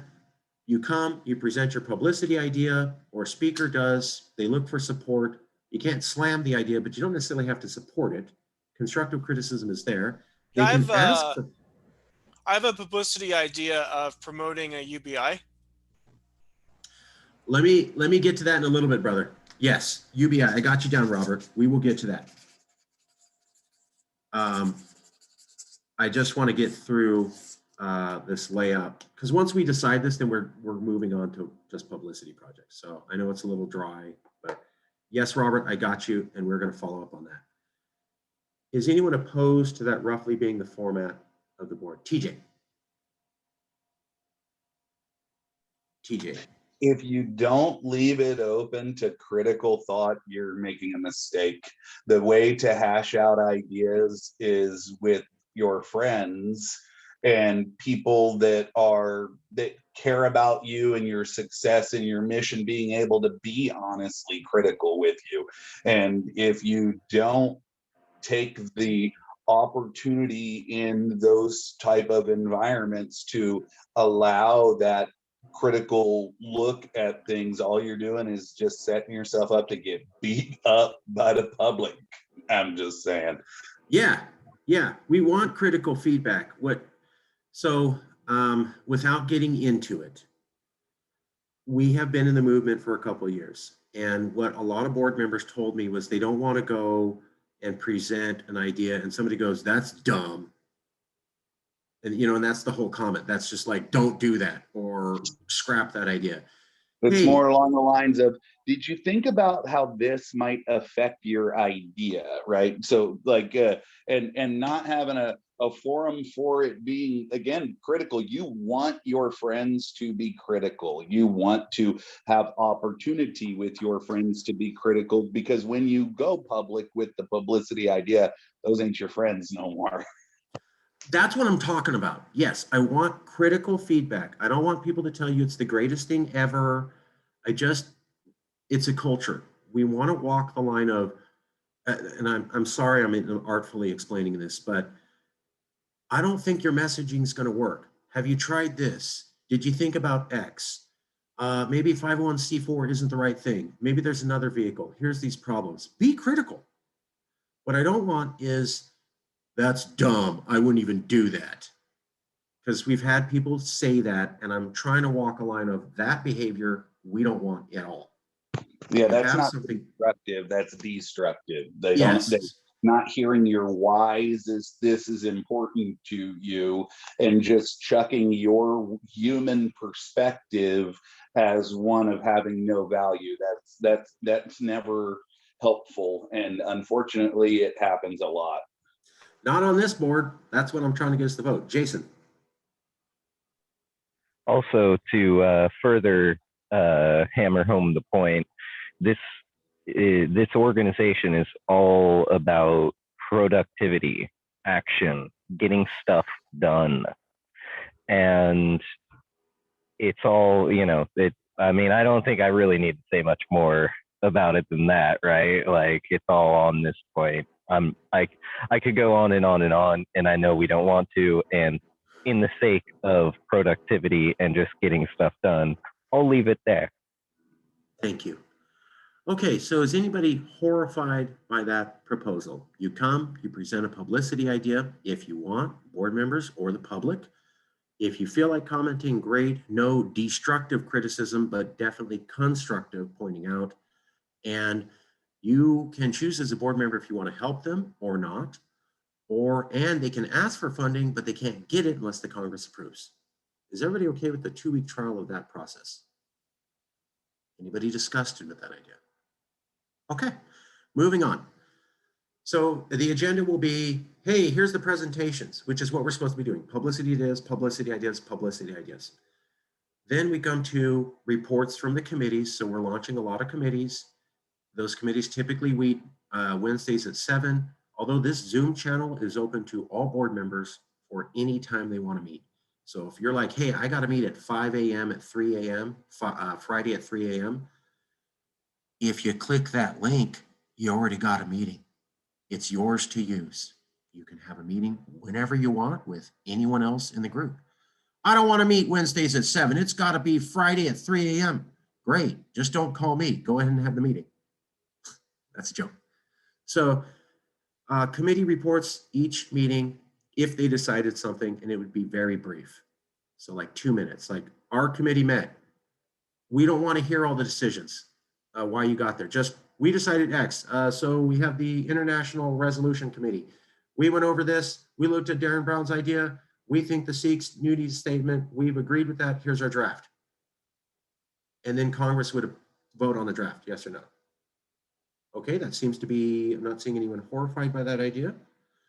Okay, then we would go to, so you have presentations, then we have committee meeting notes, and then we would go to votes by Congress, where at the end of each meeting, we would vote. Do you want to fund that idea? Did you like that committee resolution? So presentations, committee reports, you have some time to digest that material, let it sink in, and then at the end of the meeting, I will review the decisions and go, here's the proposal. No? Okay. And then we'll do votes. And so Congress gets to vote on everything and approve it. How do people, are people generally okay with that? And anyone horrified by that idea? Jason.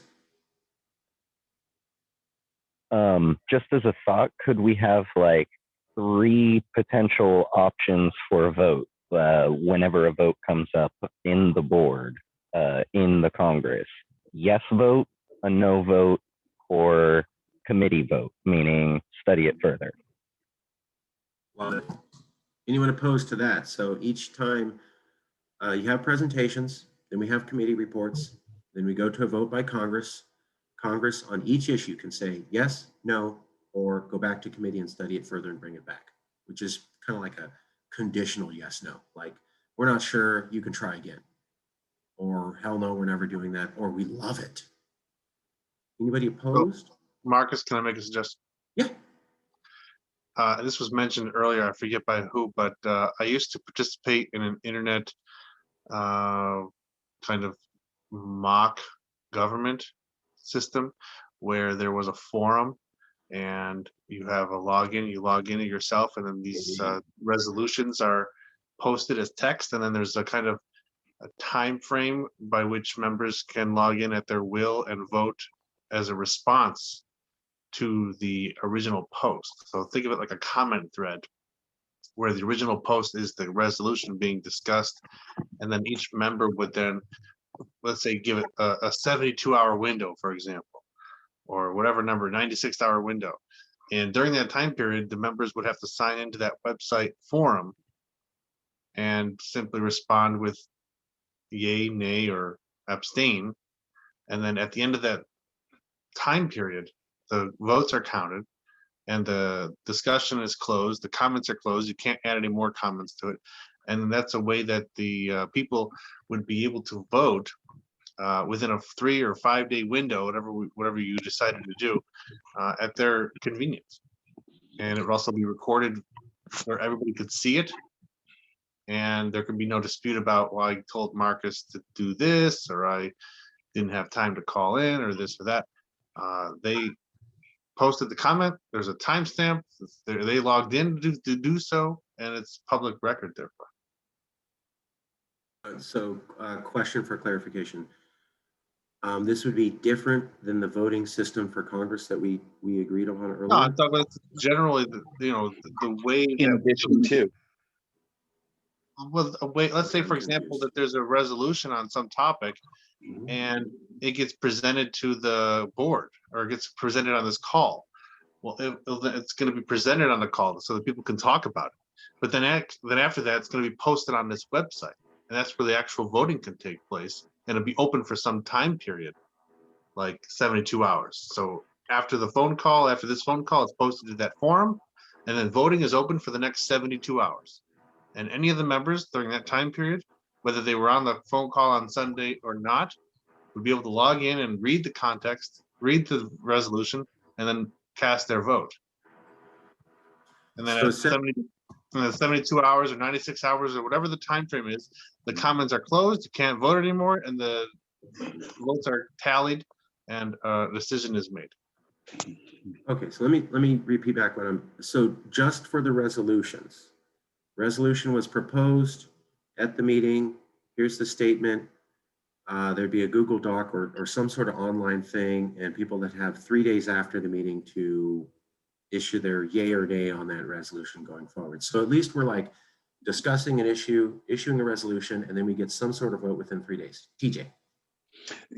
Yeah, but I'm with him. I've been part of some professional forums on different subject matters, and a forum creates a great opportunity for being able to have your committees have their own private areas. Your login credentials allow you different access to different areas. You can have people who can only read what is unlocked publicly. You have people that can come in and comment. You have people that can see specific board areas. And these are things that are moderately free. Like there's plugins for forum widgets that you can just plug into your website and set up and give it a go. Create a skeletal starter structure and allow your ability that we have as the most powerful generation ever to transcend space and time. Like right now, we're here together in this space. So we're kind of transcending space because you're where you are and I am where I am, but we're locked together time-wise, if you will, in this moment. And if we were to resolve to the votes only counting of the people who could make it to this time moment, we're going to have trouble making quorum, which we discussed earlier, and that a proposal to have it where it's done on a forum would make it where we could have this, people could lay out their case, you could put the video up on the forum, there could be discussion within the forum and a voting portion of it that only the specific correct people had access to the vote relative to the committee that they were on or how broad the vote's acceptance was. Even take votes from the general public on some things. Okay, let me repeat. So we already had a discussion on how Congress votes. The group already went with that. I don't want to redo that because we just had a long talk about that. However, for specifically the idea of resolutions, we could do a 72-hour window with a forum online and everybody can go and comment and feedback. And so with specifically resolutions after they're discussed at a board, there'd be some link to some site and you would have 72 hours to go in there and say your piece. And that would be for resolutions so that they could really get reworked and everybody's opinion there. Is that workable for everybody for a 2-week trial? Okay, great. Moving on. We would like to continue having open discussion with the public. So the public the public can go to any of these meetings and watch, but they can't participate until 1 o'clock or when board work is done. So for example, this was a particularly big lift idea and we really need to get it done. We will shoot for 1 o'clock, but the public can talk. So the public has to, 11 to 1, they can't really say anything, they can watch. But at 1 o'clock, then they can be on the recording, they can talk directly to board members, they can ask questions, if provided a central board meeting is done. Work. Is everybody okay with that process? Thoughts or feelings? Okay. Anybody horrified by that? Okay, moving on. Okay, here's another one. To achieve growth, we'd like to start inviting public speakers and having discussions about controversial issues that we could issue resolutions on. So the idea is we want to have stuff that's attractive for everybody. So we'll try to get people who are BLM or banking or something about California and fixing an issue or how it could be better or something. And they're a reputable person who's known, they'll come here, speak on their issue. And we'll also try to have discussions on controversial topics like the Supreme Court just struck down our ability to have COVID regulations to save our own lives. Could I see if I can get Ellen Brown, who is spoken out on California public banking? Exactly. Exactly. We would get people like Ellen Brown, who's an expert on public banking, to come and talk about how California needs its own public bank independent from the American Federal Regulatory Banking System. She's already going around saying that. And that perfectly, and I don't think she buys CalExit, but she's talking our game. Marcus, we communicated with her. Yeah. When we were writing our CalExit book back in 2016, 2017, we had talked to her and discussed the idea of the California National Bank idea as part of the CalExit program. I gotta get going though, guys. So it was nice talking to you. I will talk with Marcus maybe tomorrow to catch up on whatever I missed. So yeah, and please send me everything you got on the proper way to fundraise. I need to revisit the subject. Thank you for educating me. Thank you for educating me. Thank you for educating me. Okay, well, I'll send you what I can. And also, we just posted to our social media platform one of our most successful graphics, considering that it's Valentine's Day. We have reposted our America and California with a broken heart graphic. So share. That's how Yes got big. Lewis and I were talking for weeks about different publicity vehicles. We had spent money and research on stuff. And then one day Lewis goes, why don't we just take a heart and it's broken and we put Cali on one side and America on the other. Best marketing idea we ever had. Best, most successful, popped out in 5 minutes. So sometimes it's not always all the, we've spent tons of research and data and money and stuff. Sometimes you're like, what if you just X, Y, Z? Which is why I like a big group of many people with different opinions, because Lewis just stumbled on that. My God, how many great ideas are out there just by us talking. Thank you, Lewis. That was awesome. Right, I will see you next week, maybe. Have a nice Valentine's Day. Bye-bye. Okay. Tons of love, Lewis.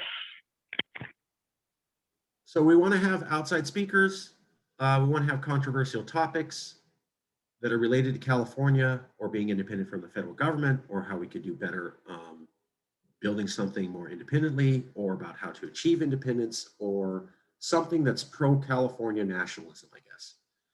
And we would do that to excite the public, so they're not coming in and always seeing these detailed publicity vehicles. They see kind of general topics, and we could advertise that to the public a week ahead of time and say, hey, public banking's coming, or why is Black Lives Matter more likely to achieve success in California than America? The debate, right? Open, something to grab everybody. They come to our meeting, they see the presentation at the beginning, but then they watch how organized we are. And then they stay.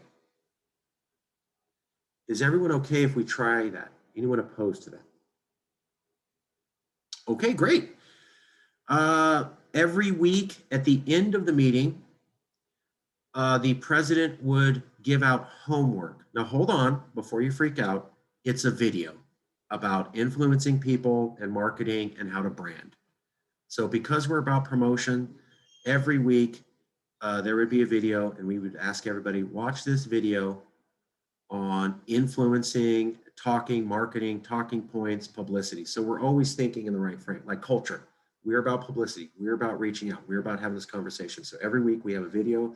Everybody's asked to watch it, just so we're constantly learning and discussing. And I was told from a bunch of people, the very first video to suggest would be Carnegie's How to Win Friends and Influence People. I had a couple different people say that. You guys would suggest the videos to me. We'd get them out. It's not really a big thing, but every week it'd be kind of like, here's your homework for this week. Watch this marketing video. So every week we're hounding the point. This is what we're here for. This is what we do. How do people feel about that? Opposed? Horrible idea? Workable? I'm not seeing anyone horrified by the idea. Seeing thumbs up. Okay, great. Moving on. Here was the other one. Committees do the detailed work. Congress only discusses big ideas. So like the conversation about the 501c4 or the fundraising vehicle, it started getting to the weeds, and I was like, let's have a committee meeting, right? Because that may need to be a super long thing about a really tiny thing. What I've heard from a lot of people is move it to the committee.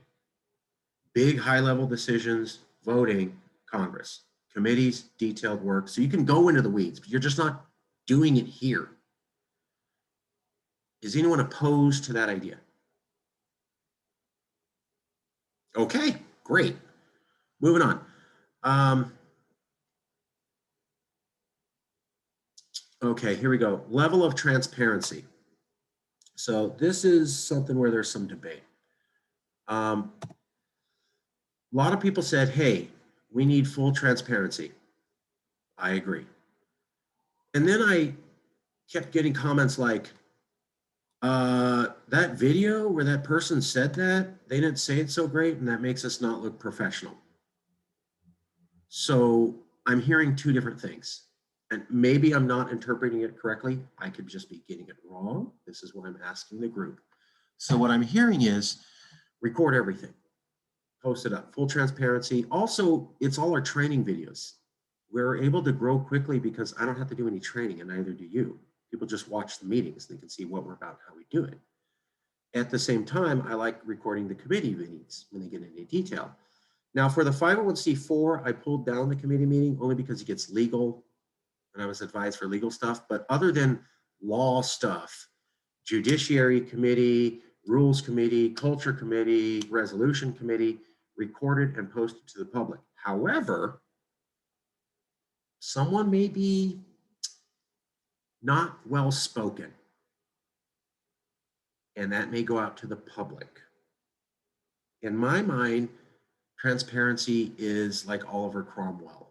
He was the dictator of England back in the medieval ages, and they wanted to do a painting of him. And at that time, kings would always have paintings that made them look perfect. And so they asked Cromwell, do you want me to paint you like a king? And he goes, no, paint me with my scars. Full transparency. Full transparency means sometimes it's not always pretty. Sometimes we don't always look perfect, but it's full transparency. So do we want everything recorded, or should we be less than full transparency, knowing that sometimes we're going to have a less than professional image because there's a lot of people? I kick it back to the board. Thoughts, opinions. Christine. So I think we should record everything, but I don't think everything needs to be posted online for public consumption. So the Judiciary Committee that was posted last week. So it was you, TJ, and Jason. But at the same time, I think on some issues, we need to keep that behind closed doors. If we're voting someone in or out because of the situation that discussion was on, I don't think that should be for public discussion or consumption. It got a little bit sensitive. I'm not sure what the direction is, so I am all ears. Please weigh in. Please tell me your opinion. I'm not sure. Jason. Yeah, I'm kind of the same opinion there. I was going to say something a little more to the effect of, I think most everything should be recorded. That's something official, but if something's being theorized or just, some troubleshooting, some ideas or something, that maybe we don't need to record that, because, then we might become inundated with extra stuff. But I really like the way Christine just put it, that record it, but not everything needs to be posted publicly. And, like with the Judiciary Committee, we'll be making our report to the board of our findings, right? And for the board to vote on to take some action or whatever. And that kind of means that having a recording so that if anyone on the board is like, well, I wonder, how did you guys come across this decision? How did you formulate your idea on that? Then we have something to reference. And, better to have it and not need it than need it and not have it. But at the same time, it's not public, so it's not going to be just so much.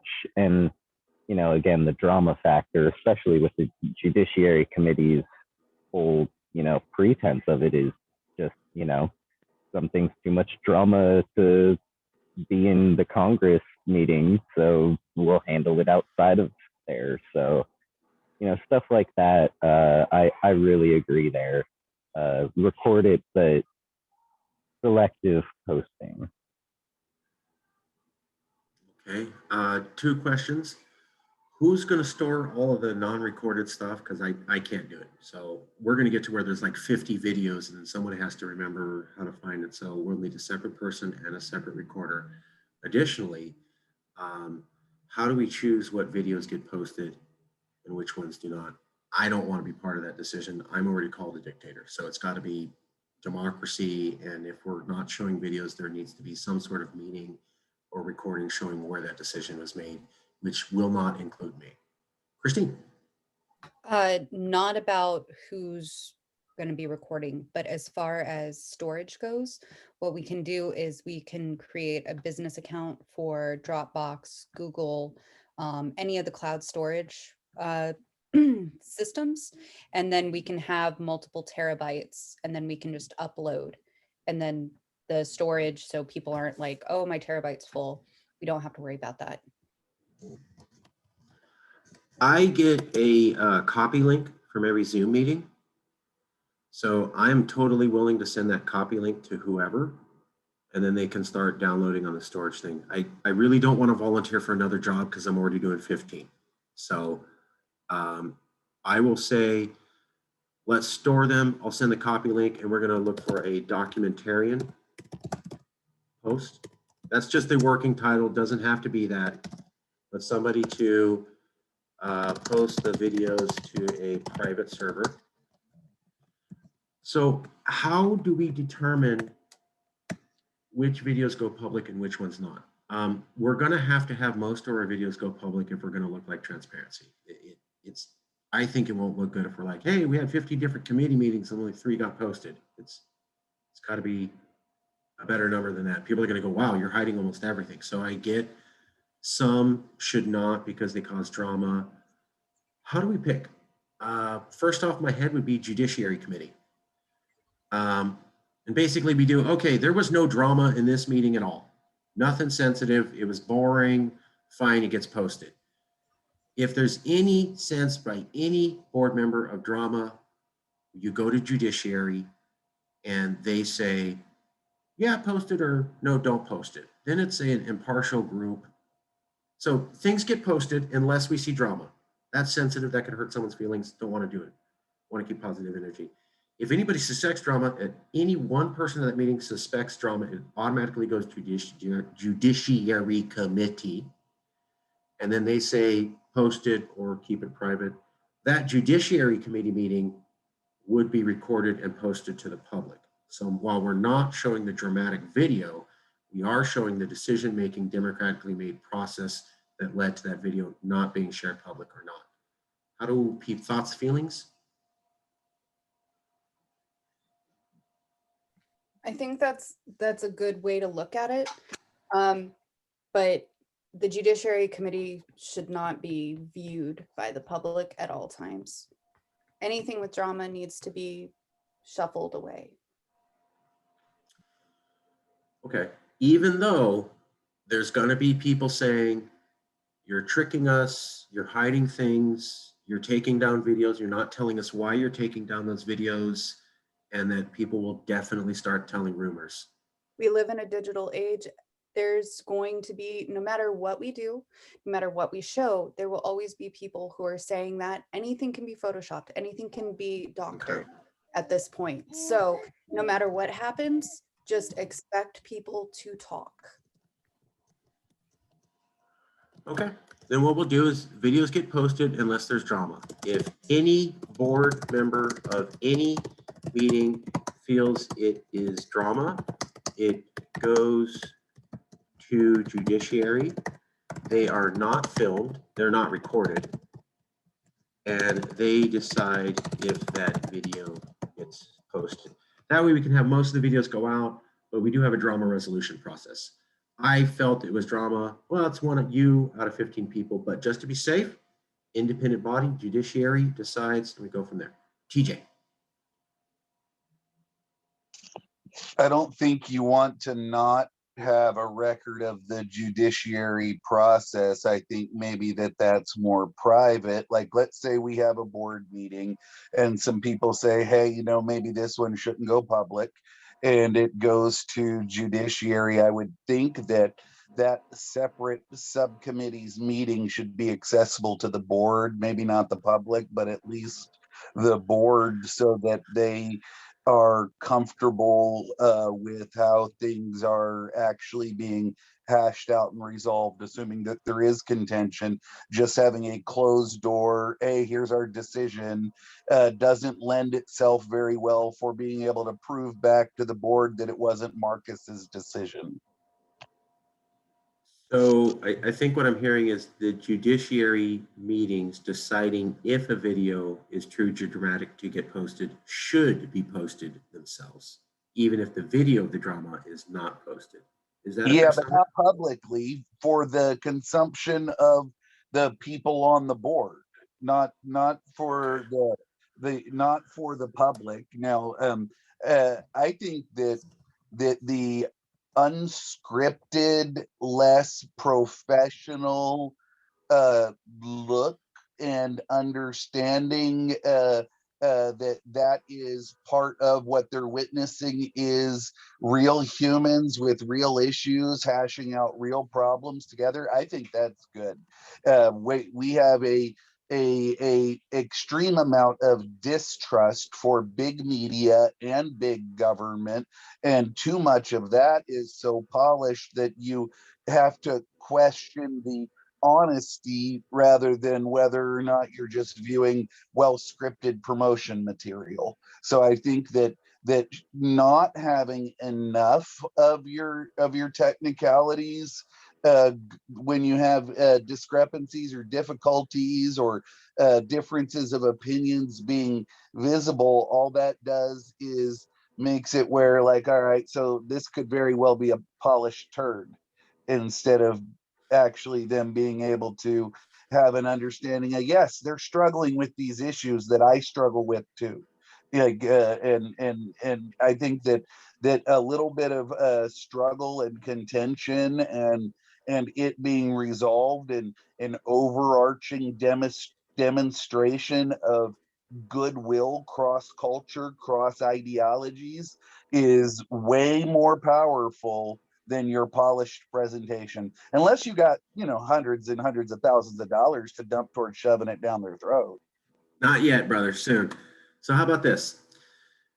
This is my attempt to synthesize what I'm hearing from all of you. Great discussion. And I got to say, this is one of the best meetings I've ever been to. I've been at CalExit for years. I'm not saying this to be sunshine. If you know me, you know I don't give compliments. So some of you, I say things and you go, that's a great compliment. I go, I don't give compliments. I speak the truth.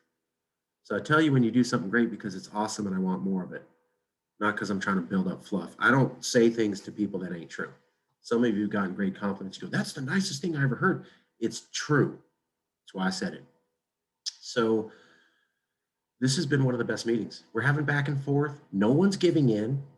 Everybody's saying their opinion. Nobody's like, oh, I feel afraid to speak.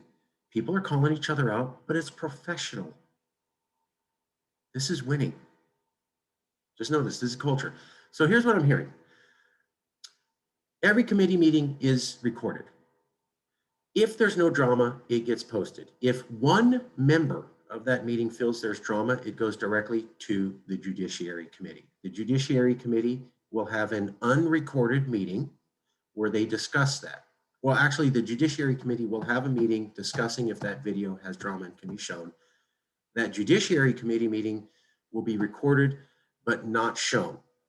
So drama videos that we're not sure about go to a private server. Judiciary Committee meetings reviewing those drama videos go to a private server. So there will be public videos, and then there will be, these videos were suspected of being just drama, and the Judiciary Committee meetings reviewing those two style, potential drama videos, because maybe they're not, and Judiciary Committee hearings on posting those videos, those go to private server ran by the documentarian. Yay. And not all drama is bad drama. Some drama just shows that you're honestly hashing out ideas with differences of opinions. Is that a workable process? So every committee meeting, every meeting's recorded. If there's no drama, it gets posted. If there's drama, it goes to the private server. Judiciary looks at it. If Judiciary says it's okay, they can pull it from the private server and post it. If Judiciary says it's not okay, that video never goes out. And the Judiciary Committee meetings are never public. They're also private. Try it for 2 weeks. Hey. Okay. So I just want to say thank you. We've agreed to a lot of stuff. There's a ton. I know it's been a long ass meeting. We're getting so much organization done. This is really, I thank you for being with me. I want to do a lot of growing pain really quick so that we get it done. And then it's just getting products out. So thank you for the time. So there's 3 more things, sorry.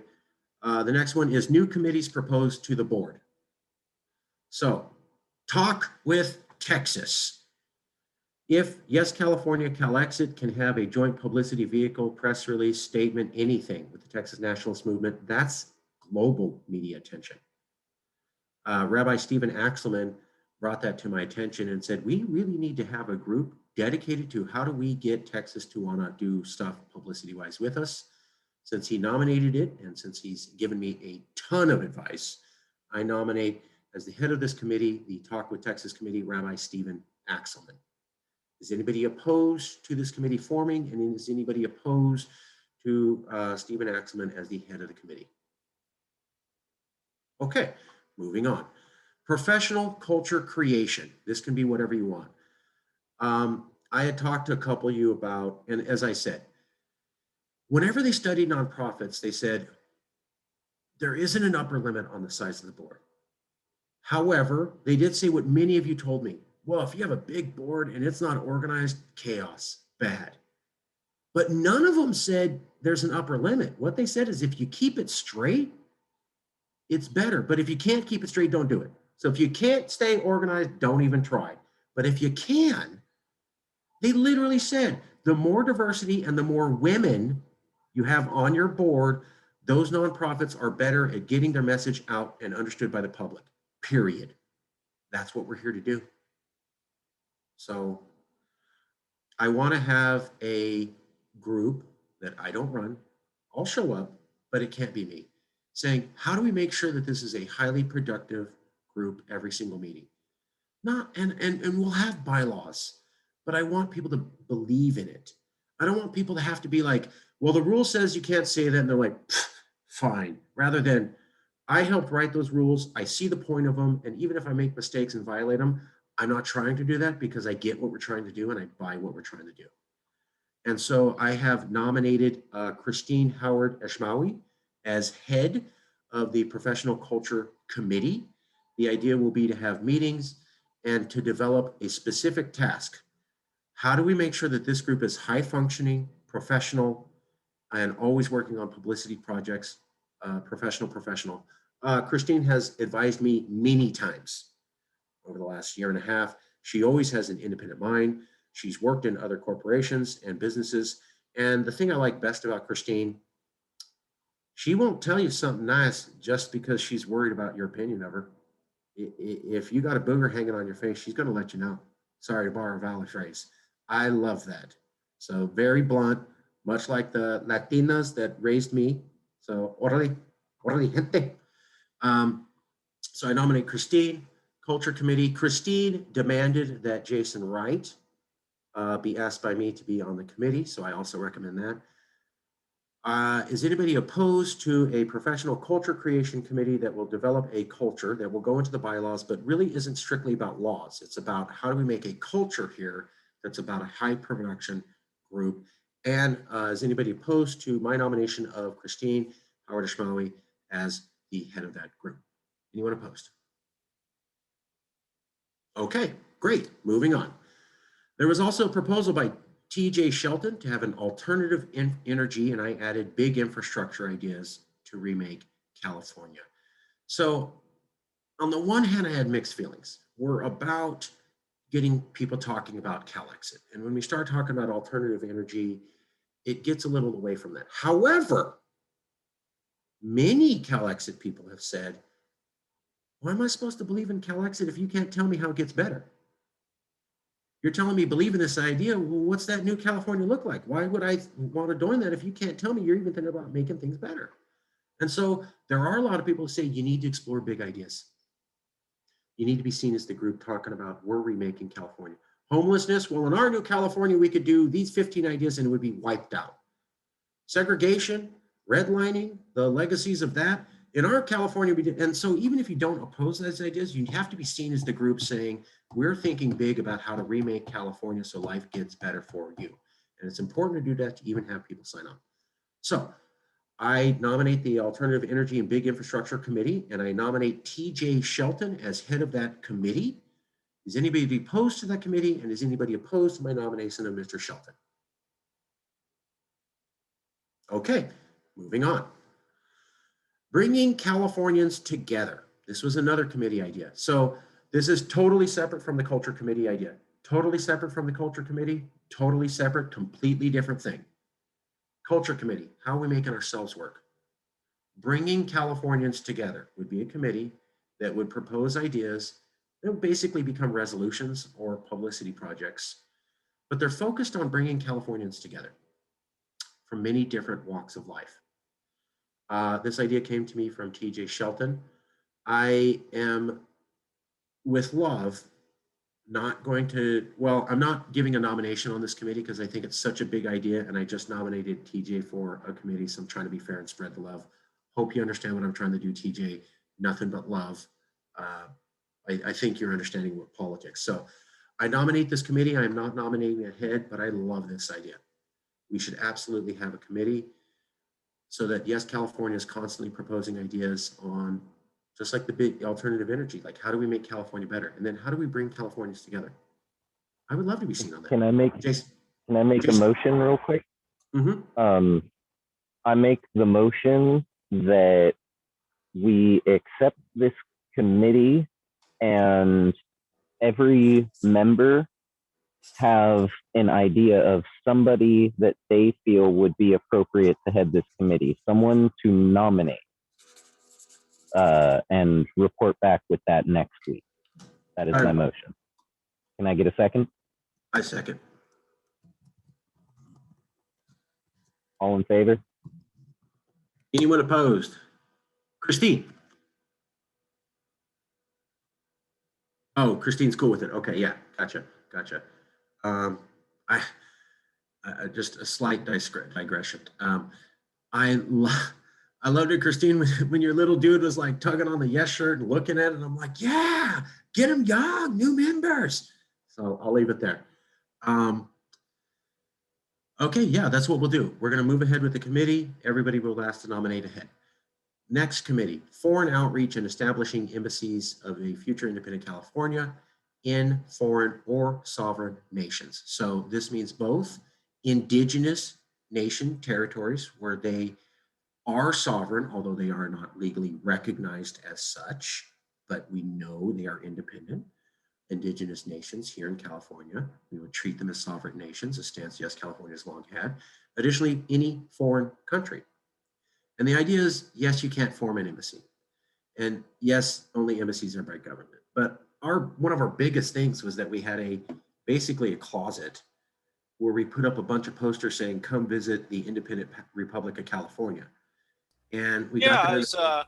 I was thinking, ideally it would be a physical space, like not a legally recognized embassy, but a cultural center. But at the very least, like to create a website for the different the ones in the United States and the ones abroad. Other ideas, Robert. Other ideas.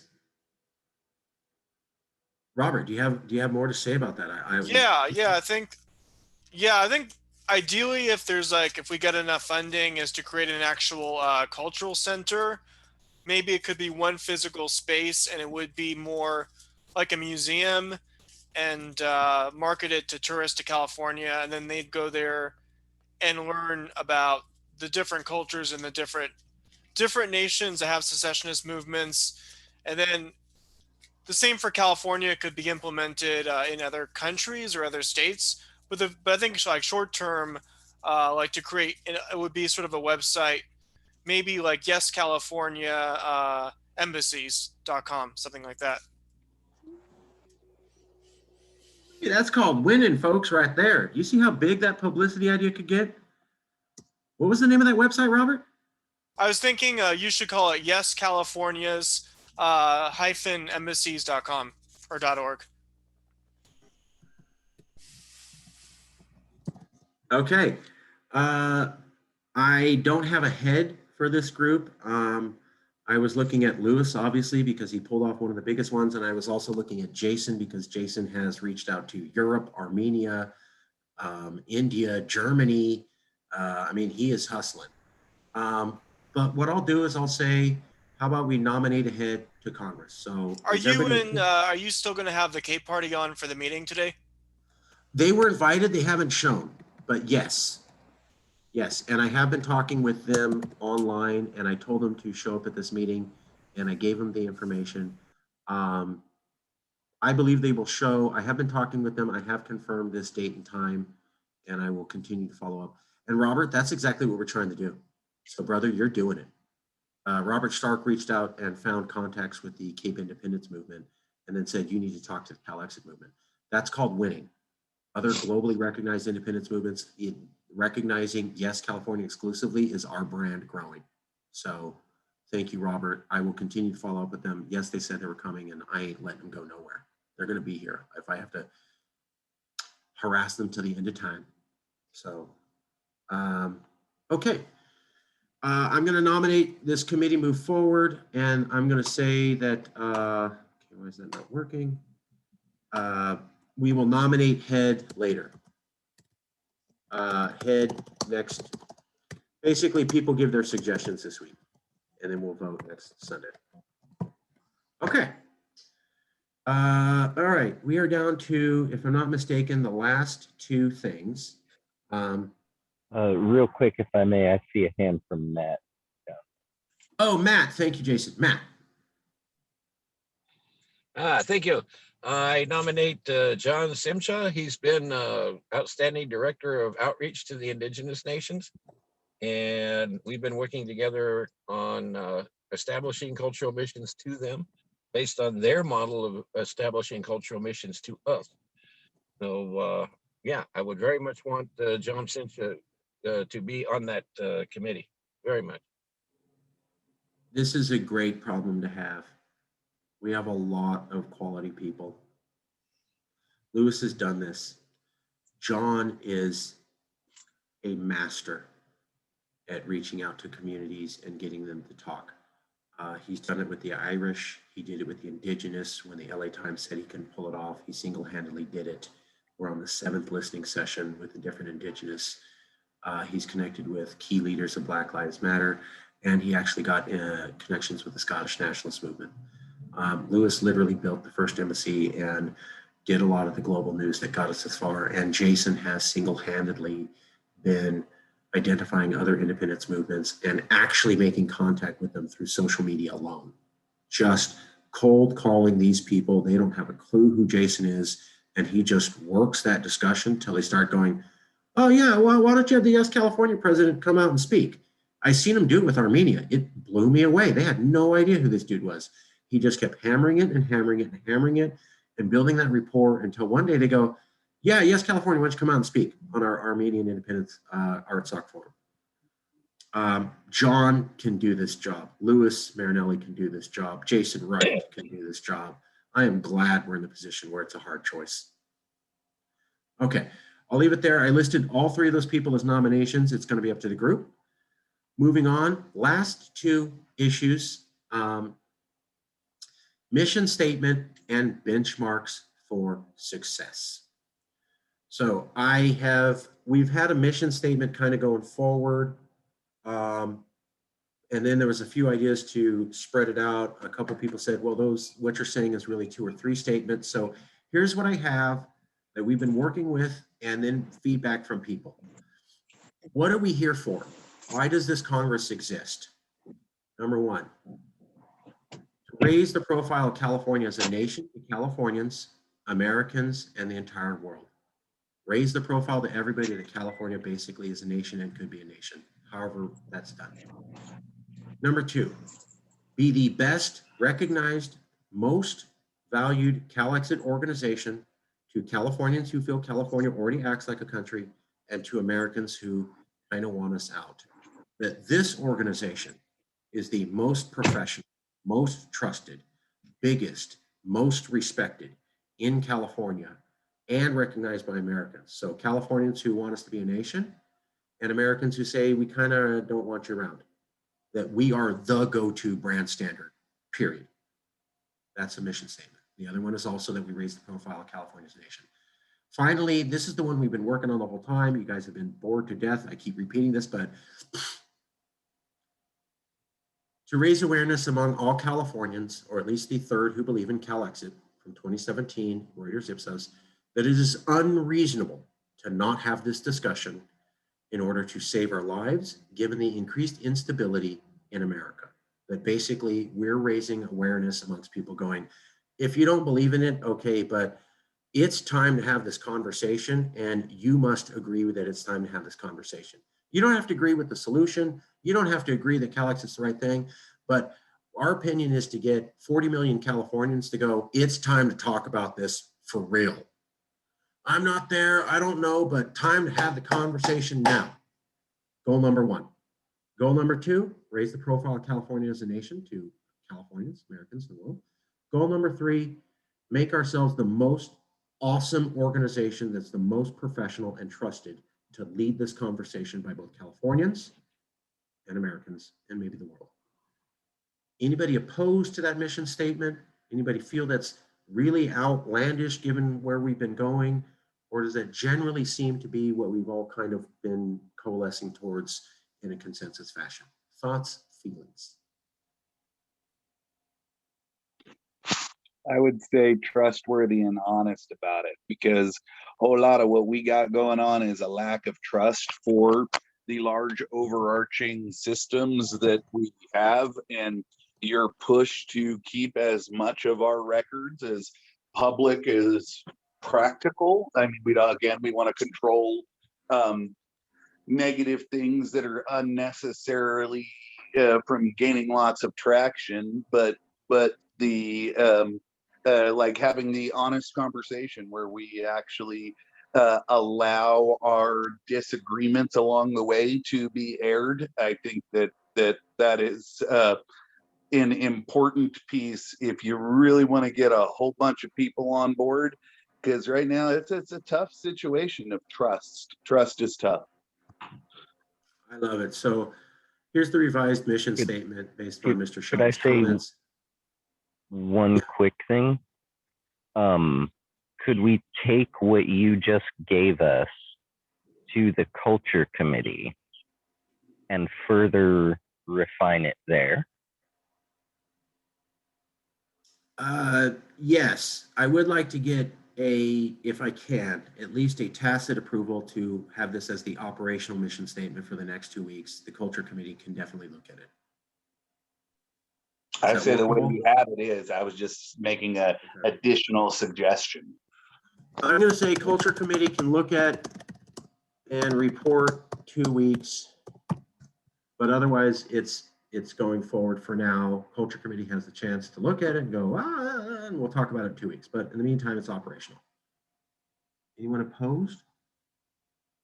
Okay. Last decision. Thank you for sticking with me. I know it's been long, but we're going to have a ton of organization like this. So, and I want to say, I know it's still a little messy. I know it's a little chaotic, but I want to point out something. Many of you said we need to get organized 7 days ago. Guess what's about to happen in 5 minutes? Massive organization. Perfect? No. but I am responsive to you, and this is your organization.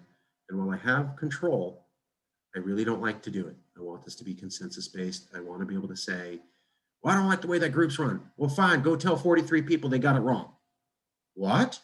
I thought you forced it on them. No, they forced it on me, and I love them for it. Last decision. This is totally open for suggestion. This is just to get started. This will definitely be changing as time moves on. Benchmarks for success. Obviously, this is going to be modified as the nature changes and we have new goals and we're trying to achieve it. These are only suggestions. I would ask if you're not horrified by them, we just accept them for 2 weeks. This particular item, I absolutely believe we will revisit, $1,000,000,000%, and that's fine. That's a good thing. But for right now, here are my suggestions for benchmarks for success. Become as professional and corporate-like operating and showing incredible organization 4 weeks from now, as of today. Full implementation throughout the meetings of everybody and all the way through the organization of Robert's Rules of Order 2 weeks from now. Have famous people who have a reputation attend a Yes California Congress and talk publicly about an idea. Want to have those people start showing up 3 weeks. Form a fundraising vehicle recognized by law. We'll get there. 2 weeks from now, might need to revisit that one. Prove that at least 80% of all decisions here were made by consensus, or at least give that impression that we're really dominant consensus oriented. I think we could do that with meetings in 3 weeks. Have 4 publicity projects enacted that are done. Proposal brought, executed, done. We actually did things, it got done. Well, I don't like that idea, fine, but we did it. They proposed it, we worked it through the system, we got it funded, we got it done, done. We actually get shit done. 4 of them, I think we can pull that off in 2 to 3 weeks from now. And finally, more explosive growth. Those are initial benchmarks. This is totally open to suggestion. I just tried to come up with some stuff that I thought if we achieve them, people are gonna go, you know what, maybe I don't like the color of their jib, but wow, they're moving. I mean, these folks are getting it done, making decisions, moving, growing, wow. So if you're not horrified by the benchmarks, I'd like to keep them. If you have suggestions for additional benchmarks, say it. And if you do have one that you're horrified, please bring it up. Thoughts, feelings? Okay, I'm not seeing anyone horrified. That's basically it. I want to say thank you. We've approved of a lot of things. Now they might be revisited. We can come back and go over them, but we have a ton of organization. It's going to get dropped into place. It'll be here for 2 weeks. We can revisit it in 2 weeks, all these decisions. I do think, though, that we're going to keep them. Why? Because these ideas came from y'all. So this was my synthesis of 15 of you telling me what.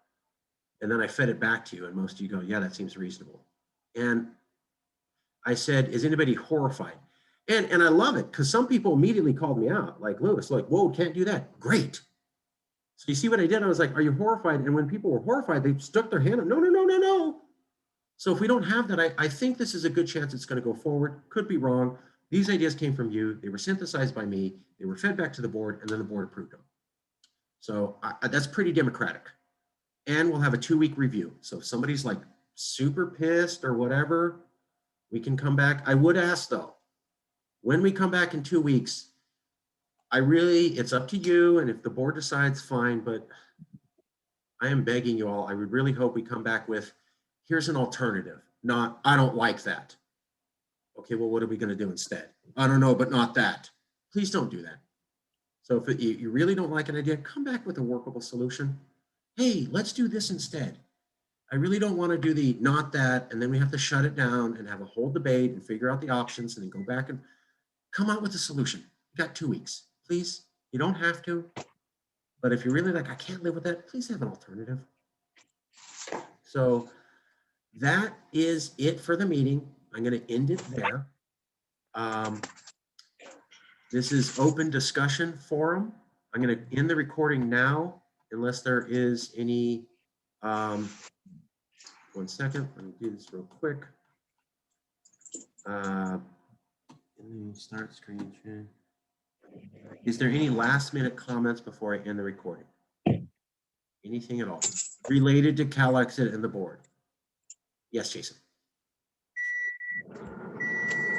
I would just like to say that Marcus, you have been doing an amazing job helping to lead us, helping us to better work together over just this last like month and a half.